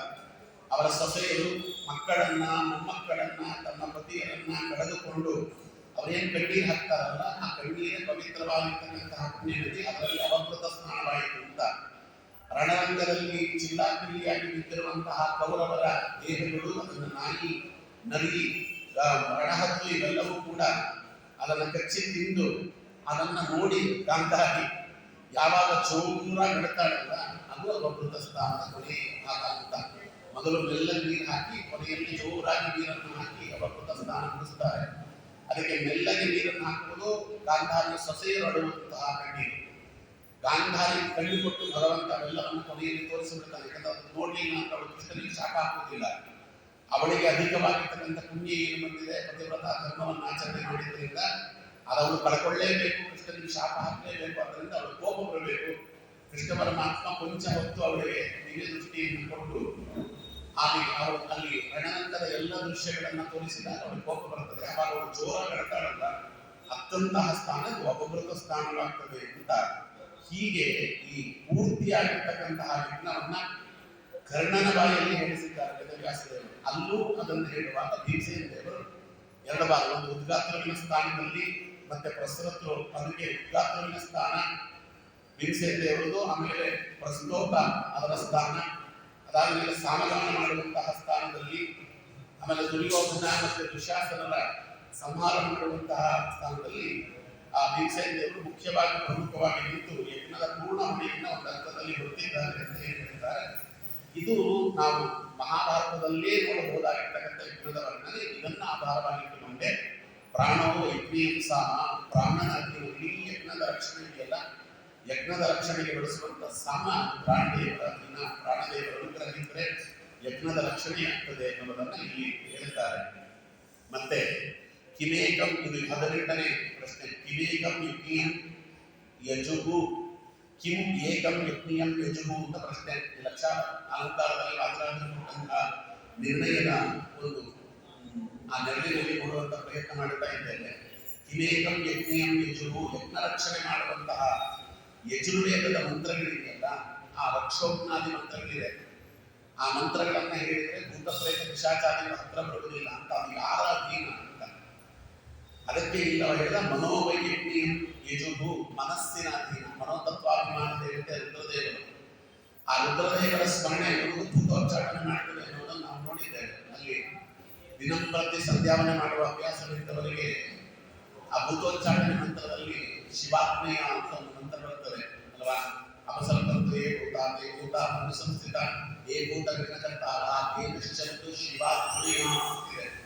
ಶಿವನ ಆಜ್ಞೆಯಿಂದ ನಮಗೆ ಹಿಂಸೆ ಕೊಡುವಂತ ಭೂತಗಳೆಲ್ಲ ನೀವು ನಶಿಸಿ ಹೋಗಲಿ ಅಂತ ಹೇಳುವಂತ ಮಂತ್ರ ಅದು. ಅದಕ್ಕೋಸ್ಕರವಾಗಿ ಮನಸ್ಸಿನ ಅಧೀನ, ಮನಸ್ಸಿಗೆ ಪ್ರಮುಖವಾಗಿರ್ತಕ್ಕಂಥ ಅಭಿಮಾನ ದೇವತೆ ಮುಖ್ಯ ಪ್ರಾಣದೇವರು, ಅವಂತರ ಅಭಿಮಾನ ದೇವತೆಗಳು ಅವರು ನಮ್ಮ ರುದ್ರದೇವರು ಅಂತ. ಅದಕ್ಕೆ ಪ್ರಾಣಸ್ತ್ವ ವೃಕ್ಷೋ ಹಾಸ್ಯತಿ ಅಂತ ಒಂದು ಮಂತ್ರ ಇದೆ. ಪ್ರಾಣಸ್ತ್ವ ವೃಕ್ಷೋ ಹಾಸ್ಯತಿ. ಅದೇನಾದರೂ ಯಜ್ಞ ಮಾಡುವಾಗ ಈ ಮನಸ್ಸನ್ನು ಬಹಳ ಶುದ್ಧ ಮಾಡಿಕೊಂಡು ಆ ಈ ಮಂತ್ರವನ್ನು ಏನಾದರೂ ಹೇಳಿಬಿಟ್ರೆ ಅವರ ವಂಶ ಹಾಳಾಗಿರುತ್ತದೆ ಅಂತ. ಯಾರು ಯಜ್ಞಕ್ಕೆ ವಿರೋಧ ಮಾಡಲಿಕ್ಕೆ ಅಂತ ಬಂದಿದ್ದಾನೆ ಅವರ ವಂಶ ಹಾಳಾಗ್ತದೆ. ಅದರ ಸಮಸ್ಯೆ ಇರುವುದು ಕಲಿಯುಗದಲ್ಲಿ ಯಾರಿಗೂ ಕೂಡ ಮಂತ್ರಸಿದ್ಧಿ ಎನ್ನುವುದು ಆಗುವುದಿಲ್ಲ. ಇದನ್ನ ಅಲ್ಲಿ ಪುರಾಣಗಳಲ್ಲಿ ಹೇಳ್ತಾರೆ. ಒಂದು ಮಂತ್ರಸಿದ್ಧಿ ಆಗಬೇಕಾದ್ರೆ 3 ಇರಬೇಕಂತೆ. 3 ಇದ್ರೆ ಮಂತ್ರಸಿದ್ಧಿ ಆಗ್ತದೆ. ಕೈ, ಬಾಯಿ, ಮನಸ್ಸು 3 ಶುದ್ಧವಾಗಿರ್ಬೇಕು. ಅದರಲ್ಲಿ ಮನಸ್ಸು ಅತ್ಯಂತ ಶುದ್ಧವಾಗಿರಬೇಕು ಅಂತ. ಅದಕ್ಕೆ ಅಲ್ಲಿ ಚಿಕ್ಕದತ್ತ ಪರಾಣ್ಮಯ ನಾಲಿಗೆ, ಮಂತ್ರ ಹೇಳುವ ನಾಲಿಗೆ ಶುದ್ಧವಾಗಿರಬೇಕು. ಕಲಿಯುಗದಲ್ಲಿ ಮನುಷ್ಯನ ನಾಲಿಗೆ ಶುದ್ಧ ಇಲ್ಲ, ಯಾಕೆಂದ್ರೆ ಪರಾನ್ನವನ್ನು ತಿಂತಾನೆ ಅಂತ. ಪರಾನ್ನ ಅಂದ್ರೆ ಇನ್ನೊಬ್ರು ಕೊಟ್ಟದ್ದು ಅಂತಲ್ಲ. ಅನಿವೇದಿತ ಅನ್ನ, ಯಾವುದು ಭಗವಂತನಿಗೆ ನಿವೇದಿತವಾಗಿಲ್ಲ ಅವೆಲ್ಲ ಒಂದೊಂದು ಅರ್ಥದಲ್ಲಿ ಪರಾನ್ನವೇ. ಆಚಾರ್ಯರು ಇನ್ನೂ ಸ್ವಲ್ಪ ಕಠೋರವಾಗಿ ಹೇಳ್ತಾರೆ. ಅನಿವೇದಿತ ಅನ್ನ ಸ್ವಮಾಂಶ ಸದೃಶಂ ಭವೇತ್ ಅಂತ ಆಚಾರ್ಯರ ಮಾತು. ಯಾವುದು ಭಗವಂತನಿಗೆ ನಿವೇದಿತವಾಗಿಲ್ಲ ಅಂತ ಅನ್ನವೆಲ್ಲ ತಮ್ಮ ಮೈ ಮಾಂಸ ಇದ್ದ ಹಾಗೆ. ದೇವರಿಗೆ ಮಾನಸಿಕವಾಗಿ ಯಾರು ನಿವೇದನೆ ಮಾಡದೆ ಯಾರು ಊಟ ಮಾಡಿದರೆ ತಮ್ಮ ಮೈಯಿನ ಮಾಂಸವನ್ನು ತಿಂದ ಹಾಗೆ ಅಂತ. ಅವೆಲ್ಲವೂ ಪರಾನ್ನವೇ. ಅಂಥ ಅನ್ನಗಳನ್ನ ಅಸಂಸ್ಕೃತವಾದದ್ದನ್ನ, ಸಂಸ್ಕೃತ ರಹಿತವಾದದ್ದನ್ನ ಯಾವುದನ್ನು ಶಾಸ್ತ್ರ ನಿಷೇಧ ಮಾಡಿದೆ ಅಂಥವನ್ನೇ ಹೆಚ್ಚು ತಿಂತಾನೆ ಮನುಷ್ಯ ಕಲಿಯುವುದಲ್ಲ. ಅದರಿಂದ ನಾಲಿಗೆ ಮೇಲೆ ಅವರಿಗೆ ಹಿಡಿತ ಇಲ್ಲ, ಬಲ ಇಲ್ಲ. ನಮ್ಮಲ್ಲಿ ಕಲಿಯುಗದಲ್ಲಿ ನಾಲಿಗೆ ಮೇಲೆ ಯಾರನ್ನು ಹಿಡಿತವೂ ಇಲ್ಲ, ನಾಲಿಗೆ ಮೇಲೆ ಬಲ ಇಲ್ಲ. ಚಿಕ್ಕದತ್ತ ಅದಕ್ಕೆ 2ನ್ನ ಗೆದ್ದವ ಮನುಷ್ಯ. ಪದ್ಮಪುರಾಣದಲ್ಲಿ ಹೇಳುವಾಗ ಒಂದು ಮಾತನ್ನು ಹೇಳ್ತಾರೆ. ಏನನ್ನ ಗೆದ್ದರೂ ಕೂಡ ಅವನನ್ನ ಲೋಕ ಗೆದ್ದವ ಅಂತ ಕರೆಯುವುದಿಲ್ಲವಂತೆ. ಲೋಕದಲ್ಲಿರುವ ಎಲ್ಲ ಸಮಸ್ತ ರಾಜ್ಯಗಳನ್ನು ಗೆದ್ದರೂ ಕೂಡ ಅವನ ಸಾಮ್ರಾಟ ಅಂತಾಗಲಿ ಸಾರ್ವಭೌಮ ಅಂತಾಗಲಿ ಕರೆಯುವುದಿಲ್ಲ ಅವನನ್ನ. 2ನ್ನ ಪ್ರಮುಖವಾಗಿ ಮನುಷ್ಯನ ಅರ್ಥ ಗೆಲ್ಲಬೇಕು ಅಂತ. ಯಾವುದು 2ನ್ನ ಗೆಲ್ಲುವುದು ಅಂತ ಕೇಳಿದ್ರೆ ಅದಕ್ಕೆ 2 ಹೇಳ್ತಾರೆ. ಒಂದು ಜಿಹ್ವ, ನಾಲಿಗೆ. ನಾಲಿಗೆಯನ್ನು ಮನುಷ್ಯನ ಅರ್ಥ ಗೆಲ್ಲಬೇಕು. ಶಿಷ್ಟಾನಿತ್ವ, ಜನನೇಂದ್ರಿಯದ ಮೇಲೆ ಹಿಡಿತಾ ಇರಬೇಕು, ನಾಲಿಗೆಯ ಮೇಲೆ ಹಿಡಿತಾ ಇರಬೇಕು. ಜಯಂ ಜಯಂ ಅಂತ. ಯಾರಿಗೆ ನಾಲಿಗೆಯ ಮೇಲೆ ಹಿಡಿತ ಮತ್ತೆ ಜನನೇಂದ್ರಿಯದ ಮೇಲೆ ಹಿಡಿತಾ ಇರ್ತದೆ ಅವ ಲೋಕವನ್ನು ಗೆದ್ದವ. ಅದು ಯಾವುದನ್ನು ಗೆಲ್ಲಿಗೆ ಆಚೆ ಹೋಗಲೇಬೇಕಾಗಿಲ್ಲ. ನಾಲಿಗೆಯ ಮೇಲೆ ಹಿಡಿತಾ ಇರುವವ. ಜಿಹ್ವಾಗ್ರೇ ವಸತೆ ಲಕ್ಷ್ಮೀ, ಲಕ್ಷ್ಮೀ ಜಿಹ್ವಾಗ್ರೇ ಪುತ್ರವಾಂತವ. ಜಿಹ್ವಾಗ್ರೇ ಮರಣಂ ಧ್ರುವಂ ಅಂತದನ್ನು ಹೇಳಿದ್ದಾರೆ. ನಾಲಿಗೆ ಒಂದು ಸರಿ ಬಿಟ್ಟರೆ ನಮ್ಮ ಮನೆಯಲ್ಲಿ ಲಕ್ಷ್ಮೀ ತಾಂಡವವಾಡ್ತಾಳೆ, ನಾಲಿಗೆಯಲ್ಲಿ ಲಕ್ಷ್ಮೀ ತಾಂಡವವಾಡ್ತಾಳೆ, ಸರಸ್ವತಿ ನರ್ತನ ಮಾಡ್ತಾಳೆ ಅಂತ. ನಾಲಿಗೆಯಲ್ಲಿ ಎಷ್ಟು ಶುದ್ಧವಾಗಿ ಕೊಡ್ತೀವೋ ಒಂದು ಒಳ್ಳೆಯ ಅನ್ನವನ್ನು ತಿನ್ನುವುದರಿಂದ ನಾಲಿಗೆ ಶುದ್ಧವಾಗ್ತದೆ. ಭಗವಂತನ ಧ್ಯಾನ ಮಾಡುವುದರಿಂದ ನಾಲಿಗೆ ಶುದ್ಧವಾಗ್ತದೆ. ಭಗವಂತನ ನಾಮಮಂತ್ರಗಳು ಜಪ ಮಾಡುವುದರಿಂದ ಅದು ಸಂಕೀರ್ತನವಾಗಿರಬಹುದು, ಜಪವಾಗಿರಬಹುದು, ಧ್ಯಾನವಾಗಿರಬಹುದು. ನಮ್ಮ ನಾಲಿಗೆ ಮೇಲೆ ಭಗವಂತನ ನಾಮಸ್ಮರಣೆ ಬರ್ತಾ ಇದ್ರೆ ನಾಲಿಗೆ ಶುದ್ಧವಾಗಿರ್ತದೆ. ಈ 2ರಿಂದ ನಾಲಿಗೆ ಶುದ್ಧವಾಗುತ್ತೆ. ನಾಲಿಗೆ ಶುದ್ಧ ಅನ್ನುವುದು, ಮಂತ್ರ ಅನ್ನುವುದು ನಮಗೆ ಫಲ ಕೊಡಬೇಕಾದ್ರೆ ಬಹಳ ಪ್ರಮುಖವಾದ ಸ್ಥಾನವನ್ನು ಪಡೆಯುತ್ತದೆ. ಸಿದ್ಧಿ ಬರಬೇಕಾದ್ರೆ ನಾಲಿಗೆ ಚೆನ್ನಾಗಿರಬೇಕು. ಮೊದಲೇ ಕಲಿಯುಗದಲ್ಲಿ ಚಿಕ್ಕದತ್ತ ಪರಾನ್ನಗಳನ್ನು ತಿಂದು ಬರೀ ಹಾಡು ಹರಟೆ ಲೋಕವಾಗ್ತೆಯು ನಿನ್ನ ಕಿವಿಗೆ ಬಿಡಿಸಬೇಡ, ಶ್ರೀಕಾಂತನ ವಾರ್ತೆ ಕೇಳದಿರಬೇಡ.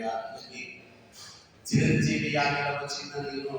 ಅಲ್ಲಿ ವಿಜಯದಾಸರು ಇದನ್ನ ಮೋಹನದಾಸರು ಉದ್ದೇಶ ಮಾಡುವಾಗ ಈ ಮಾತನ್ನು ಹೇಳಿದ್ದಾರೆ. ಲೋಕವಾರ್ತೆಯು ನಿನ್ನ ಕಿವಿಗೆ ತಿಳಿಸಬೇಡ. ಲೋಕದಲ್ಲಿ ಏನೇನೋ ನಡೀತದೆ, ಅವೆಲ್ಲದರ ಬಗ್ಗೆ ಹೆಚ್ಚು ಮಾತಾಡಿ ಅದು ಇನ್ನೊಬ್ಬರಿಗೆ ನಮ್ಮ ನಾಲಿಗೆಯನ್ನು ತಲುಪಿಸಿ ಅವರ ಮನಸ್ಸನ್ನು ಹಾಳು ಮಾಡಿ ನಮ್ಮ ಮನಸ್ಸನ್ನು ಹಾಳು ಮಾಡಿಕೊಂಡು ಈಗ ಮಾಡಬೇಡಪ್ಪ. ಮಾಡಬೇಕಾದ್ರೆ ಶ್ರೀಕಾಂತನ ವಾರ್ತೆ ಕೇಳದಿರಬೇಡ. ಶ್ರೀಕಾಂತನ ವಾರ್ತೆ ನಾನು ಹೇಳಿ ಬರ್ತಾ ಇರಲಿ ಅಂತ ನಮ್ದು ಉಲ್ಟ. ನಾವು ಭಗವಂತನ ಧ್ಯಾನ ಮಾಡುವುದು 5 ನಿಮಿಷ ಅಷ್ಟೇ. ಲೋಕವಾರ್ತೆಯನ್ನೇ ಮಾತಾಡ್ತಿರ್ತಾರೆ ಬೆಳಗ್ಗೆಯಿಂದ ಸಾಯಂಕಾಲದವರೆಗೂ ಹಾಡು ಹರಟೆ ಕಾಡು ಹರಟೆ ನಾಲಿಗೆ. ಅದಕ್ಕೋಸ್ಕರವಾಗಿ ಪೂರ್ಣವಾಗಿ ಭಯವಾಗಿ ಬಿಟ್ಟು ಏನಾಗ್ತದೆ, ಕೊನೆಯಲ್ಲಿ ನಾರಾಯಣ ನಾಮಸ್ಮರಣೆ ಮಾಡಬೇಕಂತಾಗಿರ್ತದೆ. ಸ್ವಾಮಿ ನಮ್ಮ ನಾಲಿಗೆಯಲ್ಲಿ ನಾಮಸ್ಮರಣೆ ಬರಲಿಲ್ಲ ಅನ್ನೋದನ್ನು ನಾವು ಮಾಡಲಿಕ್ಕೆ ಅವಕಾಶ ಕೊಟ್ಟಾಗ ಯಾಕೆ ಮಾಡಲಿಲ್ಲ ಅಂತಾನೆ ಸ್ವಾಮಿ.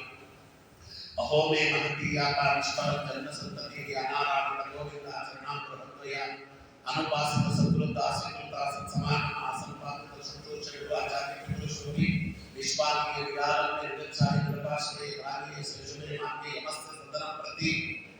ನಾವೆಲ್ಲರೂ ಯಮದೇವರ ಮುಂದೆ ಹೋದಾಗ ಹೇಳಬೇಕಾದ ಶ್ಲೋಕ ಇದು. ನಾವು ಹೇಳ್ತೇವೆ ಅಂತ ಗ್ಯಾರಂಟಿ ಗೊತ್ತೋದು, ನಾವು ಮೆಟ್ ಮಾಡ್ಕೊಂಡಿದ್ದೇವೆ. ಯಮದೇವರ ಕೈಯಲ್ಲಿ ಯಮದಂಡ ಇಟ್ಟುಕೊಂಡಿರ್ತಾರೆ. ಗಂಡಸರಿಗೆ ಬಲಭಾಗದಲ್ಲಿ, ಹೆಣ್ಣುಮಕ್ಕಳಿಗೆ ಎಡಭಾಗದಲ್ಲಿ ಭುಜಕ್ಕೆ ಮುಟ್ಟಿಸಿದಾಗ ನಾವೇನು ಪಾಪ ಮಾಡಿದ್ದೇವೆ ನಮ್ಮ ನಾಲಿಗೆಯಲ್ಲಿ ನಾವೆಲ್ಲವನ್ನ ಹೇಳಿರ್ತೇವೆ. ಇನ್ನೊಬ್ಬರು ಹೇಳಬೇಕಾದ ಅವಶ್ಯಕತೆ ಇಲ್ಲ. ಸ್ವಾಮಿ ಎಂಥ ಜನ್ಮ ಕೊಟ್ಟಿದ್ದ ಭಗವಂತ, ನಮಗೆ ಎಂಥ ದೇಹ ಕೊಟ್ಟಿದ್ದ, ನಾಲಿಗೆ ಚೆನ್ನಾಗಿತ್ತು, ಕಣ್ಣು ಚೆನ್ನಾಗಿತ್ತು, ಕಿವಿ ಚೆನ್ನಾಗಿತ್ತು, ಎಲ್ಲವೂ ಅದ್ಭುತವಾಗಿತ್ತು. ಅದು ಯಾವ ಪ್ರಯೋಜನವೂ ಮಾಡಿಕೊಳ್ಳಿಲ್ಲ. ಕಣ್ಣಿಂದ ಭಗವಂತನ ನೋಡಲಿಲ್ಲ, ಕಿವಿಯಿಂದ ಭಗವಂತನ ಗುಣಗಾನವನ್ನು ಕೇಳಲಿಲ್ಲ, ನಾಲಿಗೆಯಿಂದ ಭಗವಂತನ ನಾಮಸ್ಮರಣೆ ಮಾಡಲಿಲ್ಲ, ಕೈಯಿಂದ ಅರ್ಚನೆ ಮಾಡಲಿಲ್ಲ, ಕಾಲಿನಿಂದ ತೀರ್ಥಯಾತ್ರಾದಿಗಳನ್ನು ಮಾಡಲಿಲ್ಲ, ಯಾವುದು ಮಾಡಲಿಲ್ಲ. ಮಾಡದೆ ಹಾಳಾಗಿ ಹೋಗುತ್ತಲ್ಲ ಸ್ವಾಮಿ. ಗುರು ಆಚಾರ್ಯ ಪಿತೃಶ್ರೀ ಗುರುಗಳ ಸೇವೆ ಮಾಡಲಿಲ್ಲ, ಆಚಾರ್ಯರ ಸೇವೆ ಮಾಡಲಿಲ್ಲ, ಪಿತೃಗಳ ಸೇವೆ ಮಾಡಲಿಲ್ಲ, ದೇವತೆಗಳ ಸೇವೆ ಮಾಡಲಿಲ್ಲ. ನಾ ಯಾವನನ್ನು ಮಾಡದೆ ಯಮಸ್ಯ ಸದನ ಪ್ರತಿ ಯಮದೇವರ ಮುಂದೆ ಬಂದು ನಿಂತಿದ್ದೇನೆ ಅಂತ ಆ ಜೀವನಾದರೂ ಮಾಡುತ್ತಾ ನಮ್ಮ ಇದನ್ನು ಇಲ್ಲಿ ಹೇಳ್ತಾರೆ. ಹಾಗಾಗಿ ಇವೆಲ್ಲವನ್ನ ಮಾಡಬೇಕಂದ್ರೆ ಮೊದಲು ನಾಲಿಗೆಯನ್ನು ಮೊದಲು ಸ್ವಚ್ಛ ಇಟ್ಕೊಳ್ಬೇಕು. ಮಂತ್ರ ಸಿದ್ಧಿ ಆಗ್ತದೆ. ಅದಕ್ಕೆ ಇಪ್ಪದಗ್ಧ ಪರಾಂಗೇನ. ಎರಡನೆಯದು ಅದಕ್ಕೆ ಹಸ್ತದಗ್ಧ ಪರಗ್ರಹ. ನಮ್ಮ ಕೈ ಹಾಳಾಗಿ ಹೋಗಿದೆ ಅಂತೆ ಕಲಿಯುಗದಲ್ಲಿ. ಎಲ್ಲರ ಮುಂದೆ ಕೈ ಚಾಚಿ ಚಾಚಿ ಚಾಚಿ ಯಾರ ಮುಂದೆ ಕೈ ಚಾಚಬೇಕೋ ಅವನ ಮುಂದೆ ಕೈ ಚಾಚುವುದನ್ನು ಬಿಟ್ಟು ಕೈ ಚಾಚಬಾರದವರ ಕಡೆಯನ್ನೆಲ್ಲ ಕೈ ಚಾಚಿ ಅವೆಲ್ಲವೂ ಕೂಡ ಇನ್ನೊಬ್ಬರನ್ನು ಬೇಡಿ ಬೇಡಿ ನಮ್ಮ ಕೈ ಹಾಳಾಗಿ ಹೋಗಿದೆ ಅಂತ. ಎಷ್ಟು ದಾನಗಳನ್ನು ತೆಗೆದುಕೊಳ್ಳುತ್ತೇವೆ, ದಾನ ತೆಗೆದುಕೊಂಡ ಮೇಲೆ ಅದಕ್ಕೆ ಪ್ರಾಯಶ್ಚಿತ್ತ ಮಾಡಿಕೊಳ್ಬೇಕು. ಪ್ರಾಯಶ್ಚಿತ್ತ ಮಾಡಿಕೊಂಡಿಲ್ಲ ಅಂದ್ರೆ ಪಾಪ ಬರ್ತದೆ. ದಾನ ತೆಗೆದುಕೊಳ್ಳುವುದು ಪಾಪಕ್ಕೆ ಕಾರಣ ಅನ್ನುವುದೇ ನಮಗೆ ಗೊತ್ತಿಲ್ಲ. ಅದಕ್ಕೆ ತೈತರಿಯ ಉಪನಿಷತ್ತಿನ ಕಂಠಾರ್ಥದಲ್ಲಿ ರಾಘವೇಂದ್ರ ಸ್ವಾಮಿ ಭಕ್ತ ಬರೆಯುವಾಗ ಹೇಳ್ತಾರೆ, ಇಂತಿಂತ ದಾನಕ್ಕೆ ಇಷ್ಟಿಷ್ಟು ಮಂತ್ರ ಜಪ ಅಂತಿದೆ. ಗಂಡಸರಾದರೆ ಗಾಯತ್ರಿ ಮಂತ್ರ ಜಪ ಮಾಡಿಕೊಡ್ತಾರೆ, ಹೆಣ್ಣು ಮಕ್ಕಳು ಕೃಷ್ಣ ಮಂತ್ರದ ಜಪ ಮಾಡಿಕೊಡ್ತಾರೆ. ನೀವು ಬಾಲನ ತೆಗೆದುಕೊಂಡಾಗ ನೀವು ಅಷ್ಟಮೋಮ ಕೊಟ್ಟು ಬಾಳೆಹಣ್ಣು ದಕ್ಷಿಣ ಕೊಟ್ಟರು ಕೂಡ ಇಂತಿಂತ ಜಪ ಅಂತಿದೆ. ಅದರಲ್ಲಿ ಹೇಳುವಾಗಲೇ ಒಂದು ಕಲಶದಲ್ಲಿ ನೀರನ್ನು ಇಟ್ಟುಕೊಳ್ಳ್ರಿ, ಅದರ ಮೇಲೆ ಕೈಯನ್ನು ಹೀಗೆ ಮುಚ್ಚಿಕೊಂಡು ಕನಿಷ್ಠ ಪಕ್ಷ 108 ಬಾರಿ ಆದರೂ ಕೂಡ ಕೃಷ್ಣ ಮಂತ್ರವನ್ನು ಗಾಯತ್ರಿ ಮಂತ್ರವನ್ನು ಜಪ ಮಾಡಿ ಅದಾದ್ಮೇಲೆ ನೀರನ್ನು ಕುಡಿಯಿರಿ. ಆ ನೀರನ್ನ ಪಾನ ಮಾಡುವುದರಿಂದ ದಾನ ತೆಗೆದುಕೊಂಡಿದ್ದರಿಂದ ಪಾಪಗಳು ಏನು ನಮ್ಮ ದೇಹದಲ್ಲಿ ಸಂಘಟಿತವಾಗಿದ್ದ ಪಾಪಗಳೆಲ್ಲ ಮಲಮೂತ್ರದ ರೂಪದಲ್ಲಿ ಹೋಗಿ ಬಿಡುತ್ತವೆ ಅಂತ ಶಾಸ್ತ್ರಗಳು. ಅದಕ್ಕೆ ಹಂಗೆ ಮಾಡಬೇಕು ಅಂತ. ಹಾಗೆ ಮಾಡಿಲ್ಲ ಅಂದ್ರೆ ಪಾಪ ಬರ್ತದೆ. ಕೊಟ್ಟ ದಾನಕ್ಕೆಲ್ಲವೂ ಕೂಡ ಇವರ ಹತ್ರ ತಗೋಬಹುದು ತಗೋಬಾರದು ಏನು ಗೊತ್ತಿಲ್ಲದೆ ಸಾತ್ವಿಕವಾದ ದಾನವು, ರಾಜಸವಾದ ದಾನವು, ತಾಮಸವಾದ ದಾನವು ಯಾವುದು ಗೊತ್ತಿಲ್ಲ ಕಂಡವರ ಮುಂದೆ ಕೈಯೊಡ್ಡಿ ಹಸ್ತದಗ್ಧ ಪರಗ್ರಹ ಕೈಯಿಯವರ ಬೆಲೆಯನ್ನು ಕಳೆದುಕೊಂಡಿದ್ದು, ಪಾತ್ರತೆಯನ್ನು ಕಳೆದುಕೊಂಡಿದ್ದು ಎರಡು. ಮನಸ್ಸು ಮನಃದಗ್ಧ ಪರಸ್ತ್ರೀಷು ಅಂತ. ಮನಸ್ಸು ಪರಸ್ತ್ರೀಷು ಬೇರೆಯವರ ಹೆಣ್ಣು ಮಕ್ಕಳನ್ನು ಧ್ಯಾನ ಮಾಡಿ ಆರಾಯಿತು ಬಂದಂತ. ಇದು ಗಂಡಸರಿಗೆ ಆಯಿತು. ಹೆಣ್ಣು ಮಕ್ಕಳಿಗೆ ಪರ ಅಂದ್ರೆ ಭಗವಂತ ಅಂತ ಅರ್ಥ. ಪರಸ್ತ್ರೀ ಅಂದ್ರೆ ಲಕ್ಷ್ಮಿ ಅಂತ ಅರ್ಥ. ಲಕ್ಷ್ಮಿ ಅಂದ್ರೆ ಹಣ ಅಂತ ಅರ್ಥ. ಅದೇ ಗಂಡಸರು ಮಾತ್ರ ಹಣದ ಬಗ್ಗೆ ಯೋಚನೆ ಮಾಡಿಲ್ಲ, ಹೆಣ್ಮಕ್ಳು ಮಾಡುವುದಿಲ್ಲ. ಅದಕ್ಕೆ ಮನಃದಗ್ಧ ಪರಸ್ತ್ರೀಷು ಅಂದ್ರೆ ಎಲ್ಲವನ್ನ ದುಡ್ಡಿಗೋಸ್ಕರವಾಗಿ. ಕಲವು ಇದೆ ಕಾಂಚನ ಕಾರ್ಯಸಿದ್ಧಿ ಅಂತ ಮಾತಿದೆ. ಕಲಿಯುಗದಲ್ಲಿ ಮನುಷ್ಯನಾದವ ಯಾವುದಕ್ಕೆ ಪ್ರಾಣ ಬಿಡ್ತಾನೆ ಅಂದ್ರೆ ದುಡ್ಡಿಗೆ ಪ್ರಾಣ ಬಿಡ್ತಾನಂತೆ. ಭಗವಂತನಿಗಲ್ಲ. ತಲೆಯಲ್ಲಿ ಬರೀ ದುಡ್ಡು, ಇದನ್ನು ಮಾಡಿದ್ರೆ ಎಷ್ಟು ಲಾಭ ಬರ್ತದೆ, ಅದನ್ನು ಮಾಡಿದ್ರೆ ಎಷ್ಟು ಲಾಭ ಬರುತ್ತೆ, ಅವರಿಗೆ ಕೊಟ್ಟರು ಇವರೆಷ್ಟು ಕೊಟ್ಟರು, ಅವ್ರು 5 ರೂಪಾಯಿ ಕೊಟ್ಟರು, ನಾನು ಅನ್ಯಾಯವಾಗಿ ಅವ್ರು 50 ರೂಪಾಯಿ ದಕ್ಷಿಣೆ ಕೊಟ್ಬಿಟ್ಟಲ್ಲ. ಮುಂದೆ 10 ಸತಿ ಅವರಿಗೆ ಕೊಡುವಾಗಲೂ ಕೂಡ 5 ರೂಪಾಯಿ ಮೇಲೆ ಕೊಡಬಾರದು, ಇದೆಲ್ಲ ಲೆಕ್ಕ ಹಾಕಿಕೊಂಡು ಅದಕ್ಕೆ ನಾಳೆ ಪಡೆದುಕೊಂಡು ಹೀಗೆ ಮನಸ್ಸನ್ನು ಈ ರೀತಿಯಾಗಿ ಉಪಯೋಗಿಸಿಕೊಂಡು ದುಡ್ಡಿನ ಚಿಂತೆಯನ್ನೇ ಮಾಡಿಕೊಂಡು ದಡ್ಡರಾಗಿ ಮನಸ್ಸನ್ನು ಹಾಳು ಮಾಡಿಕೊಳ್ಳುತ್ತಿದೆ. ಅದರಿಂದ ಮಂತ್ರ ಅನ್ನೋದು ಕಲಿಯುಗದಲ್ಲಿ ಸಿದ್ಧಿಸುವುದಿಲ್ಲ. ಆದ್ರೆ ಎಲ್ಲರಿಗೂ ಸಿದ್ಧಿಸಲ್ಲ. ಈ ಊರನ್ನ ಸ್ವಲ್ಪ ಮಟ್ಟಿಗೆ ತಮ್ಮ ಹಿಡಿತದಲ್ಲಿ ಇಟ್ಕೊಂಡು ಅವರಿಗೆ ಸಿದ್ಧಿಸ್ತದೆ. ಅದು ಯಾರು ಸಿದ್ಧಿಸಿದೆ ಅವ್ರು ಹೇಳ್ಕೊಡಲ್ಲ, ಯಾರಿಗೆ ಸಿದ್ಧಿಸಿಲ್ಲ ಊರೆಲ್ಲ ಹೇಳ್ಕೊಡ್ತಿರ್ತಾರೆ.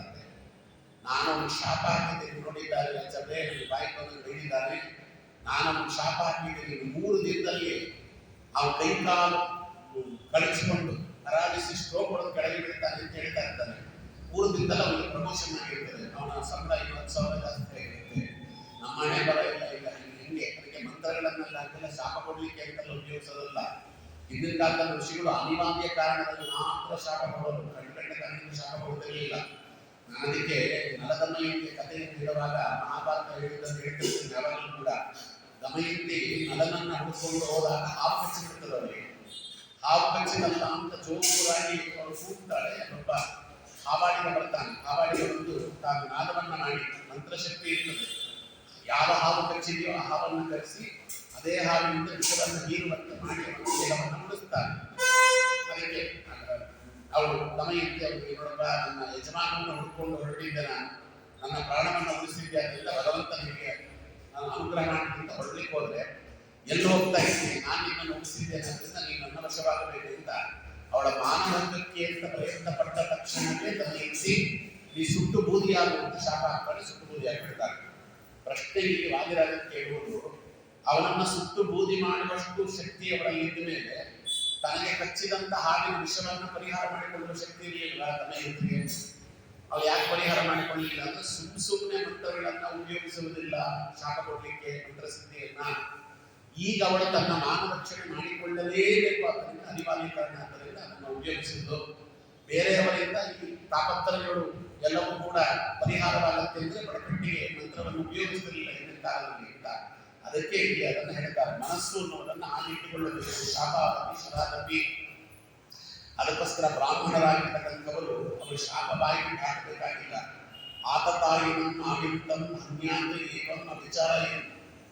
ಅವರು ಬಹಳ ಹಿಂಸೆ ಕೊಟ್ಟು ಮನಸ್ಸಿನಲ್ಲಿ ನೊಂದುಕೊಂಡು ಬಿಟ್ಟರೆ ಸಾಕಂತೆ. ಭಗವಂತ ಅವರ ಪರವಾಗಿ ಇವರನ್ನು ಯಾರು ಪ್ರೀತಿಸಿದ್ರೋ ಅವರಿಗೆ ಏನು ಮಾಡಬೇಕು ಆ ಪರಿಸ್ಥಿತಿಯನ್ನು ಮಾಡಿ ಅವರ ಅಧೋಗತಿಗೆ ಕಾರಣನಾಗಿರ್ತಾರೆ. ಅವರು ನೊಂದುಕೊಂಡ್ರೆ ಸಾಕುತ್ತೆ.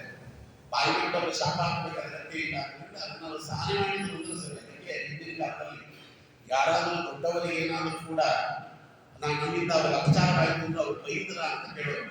ಅವ್ರೇನಾದ್ರು ಬಾಯಿ ಬಿಟ್ಟು ಬೈದು ಬಿಟ್ರೆ ನಮ್ಮ ಪಾಪ ನಿವಾರಣೆ ಆಯಿತು ಅಂತ.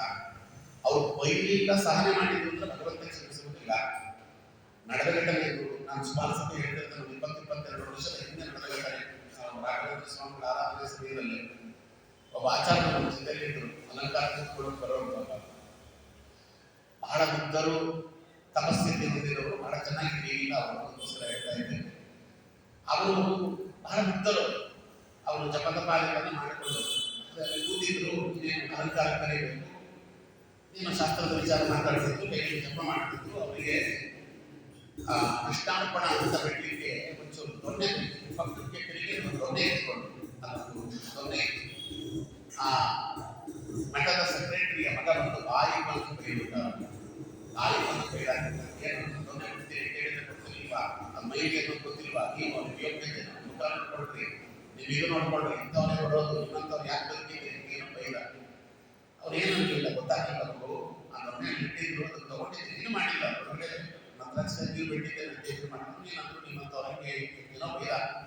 ಸುಮ್ಮನೆ ಬಿಟ್ರು, ಅವ್ರು ಏನು ಮಾತಾಡಲಿಲ್ಲ. ಎಲ್ಲ ಆಯಿತು, ಆರಾಧನೆ ಮುಗಿಯಿತು, ಎಲ್ಲ ಆಯಿತು. ರಾತ್ರಿ ನೀನು ಬಿಡ್ತಿರೋ 3 ತಿಂಗಳಲ್ಲಿ ಆಕ್ಸಿಡೆಂಟ್ ಆಗಿ ಹೋಗಿದ್ದ ಮಗ. ಒಬ್ಬನೇ ಮಗ ಇರ್ತಿದ್ದು ಸೆಕ್ರೆಟರಿಗೆ ಆಕ್ಸಿಡೆಂಟ್ ಅಲ್ಲಿ ಹೋಗಿದ್ದ. ಅವರಿಬ್ಬರು ಗಂಡ ಹೆಂಡತಿ ಬಂದು ಈ ಯಾರು ಪಂಡಿತರು ನಮ್ಮ ಬೈದಿದ್ನಲ್ಲ ಅವಂತಕ್ಕೆ ಬಂದು ಅವರ ಹತ್ರಕ್ಕೆ ಕಾನೂನು ಸಂಸ್ಕಾರ ಮಾಡಿ ಅವರನ್ನೇ ಬಂದು ಕೇಳ್ಕೊಂಡು, ನಮ್ಮ ಮಗ ಸತ್ತ ಅನ್ನೋದಕ್ಕೆ ದುಃಖ ಅನ್ನೋದಕ್ಕಿಂತಲೂ ನೀವು ಯಾಕವತ್ತು ಬೈಲಿಲ್ಲ ಆಚಾರ್ಯ ಅವರಿಗೆ ಅಂತ ಹೇಳಿ, ನೀವು ಅವತ್ತು ಬಾಯಿ ಬಿಟ್ಟು ಅದನ್ನ ಬೈದು ಬಿಟ್ಟಿದ್ರೆ ಭಗವಂತ ಕ್ಷಮಾ ಮಾಡಿಬಿಡ್ತಿದ್ದ. ನನ್ನ ಮಗನನ್ನ ನೀವು ಬೈಯದೆ ನೀವು ಅವತ್ತು ಸಹಿಸಿಕೊಂಡ್ರೆ ಅದರಿಂದ ಭಗವಂತ ಅವನ ಜೀವ ತೆಗೆದುಬಿಟ್ಟ. ನಿಮ್ಮಲ್ಲಿ ಒಂದೇ ಪ್ರಾರ್ಥನೆ ಮಾಡೋದು, ಯಾರಾದರೂ ಚಿಕ್ಕ ಹುಡುಗರಿಗೆ ಏನಾದ್ರು ಬೈದ್ರೆ ನೀವು ಅವರನ್ನ ಬಾಯಿ ಬಂದು 1-2 ಮಾತಾದ್ರೂ ಬೈದು ಬಿಡ್ರಿ. ನೀವು ಬೈದರೆ ದೇವರು ಕ್ಷಮಾ ಮಾಡ್ತಾನೆ, ಅದನ್ನು ಸಹನೆ ಮಾಡಲಿಕ್ಕೆ ಹೋಗಬೇಡ್ರಿ ಅಂತ ಹೇಳಿದ್ರು ಅಂತ. ನಮ್ಮ ಕಣ್ಣಾರೆ ನಡೆದ ಘಟನೆ.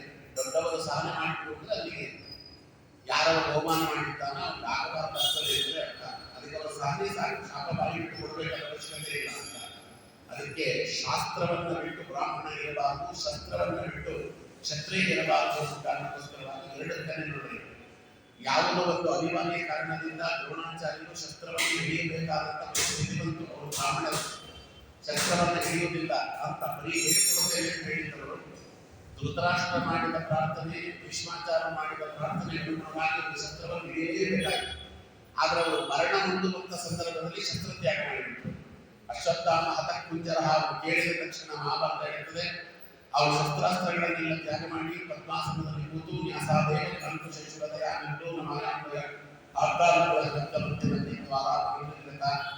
ಯೋಗಿಗಳು ದೇಹವನ್ನು ಬಿಡುವ ರೀತಿಯಲ್ಲಿ ದೇಹ ಬಿಟ್ಟು ಶಸ್ತ್ರತ್ಯಾಗ ಮಾಡಿ ದೇಹ ಬಿಟ್ಟುವುದರಿಂದ ಅವರು ಅವರ ಮೂಲ ರೂಪವಾದ ಬೃಹಸ್ಪತ್ಯಾಚಾರ್ಯರನ್ನೇ ವೇದ್ಯವಾದರು.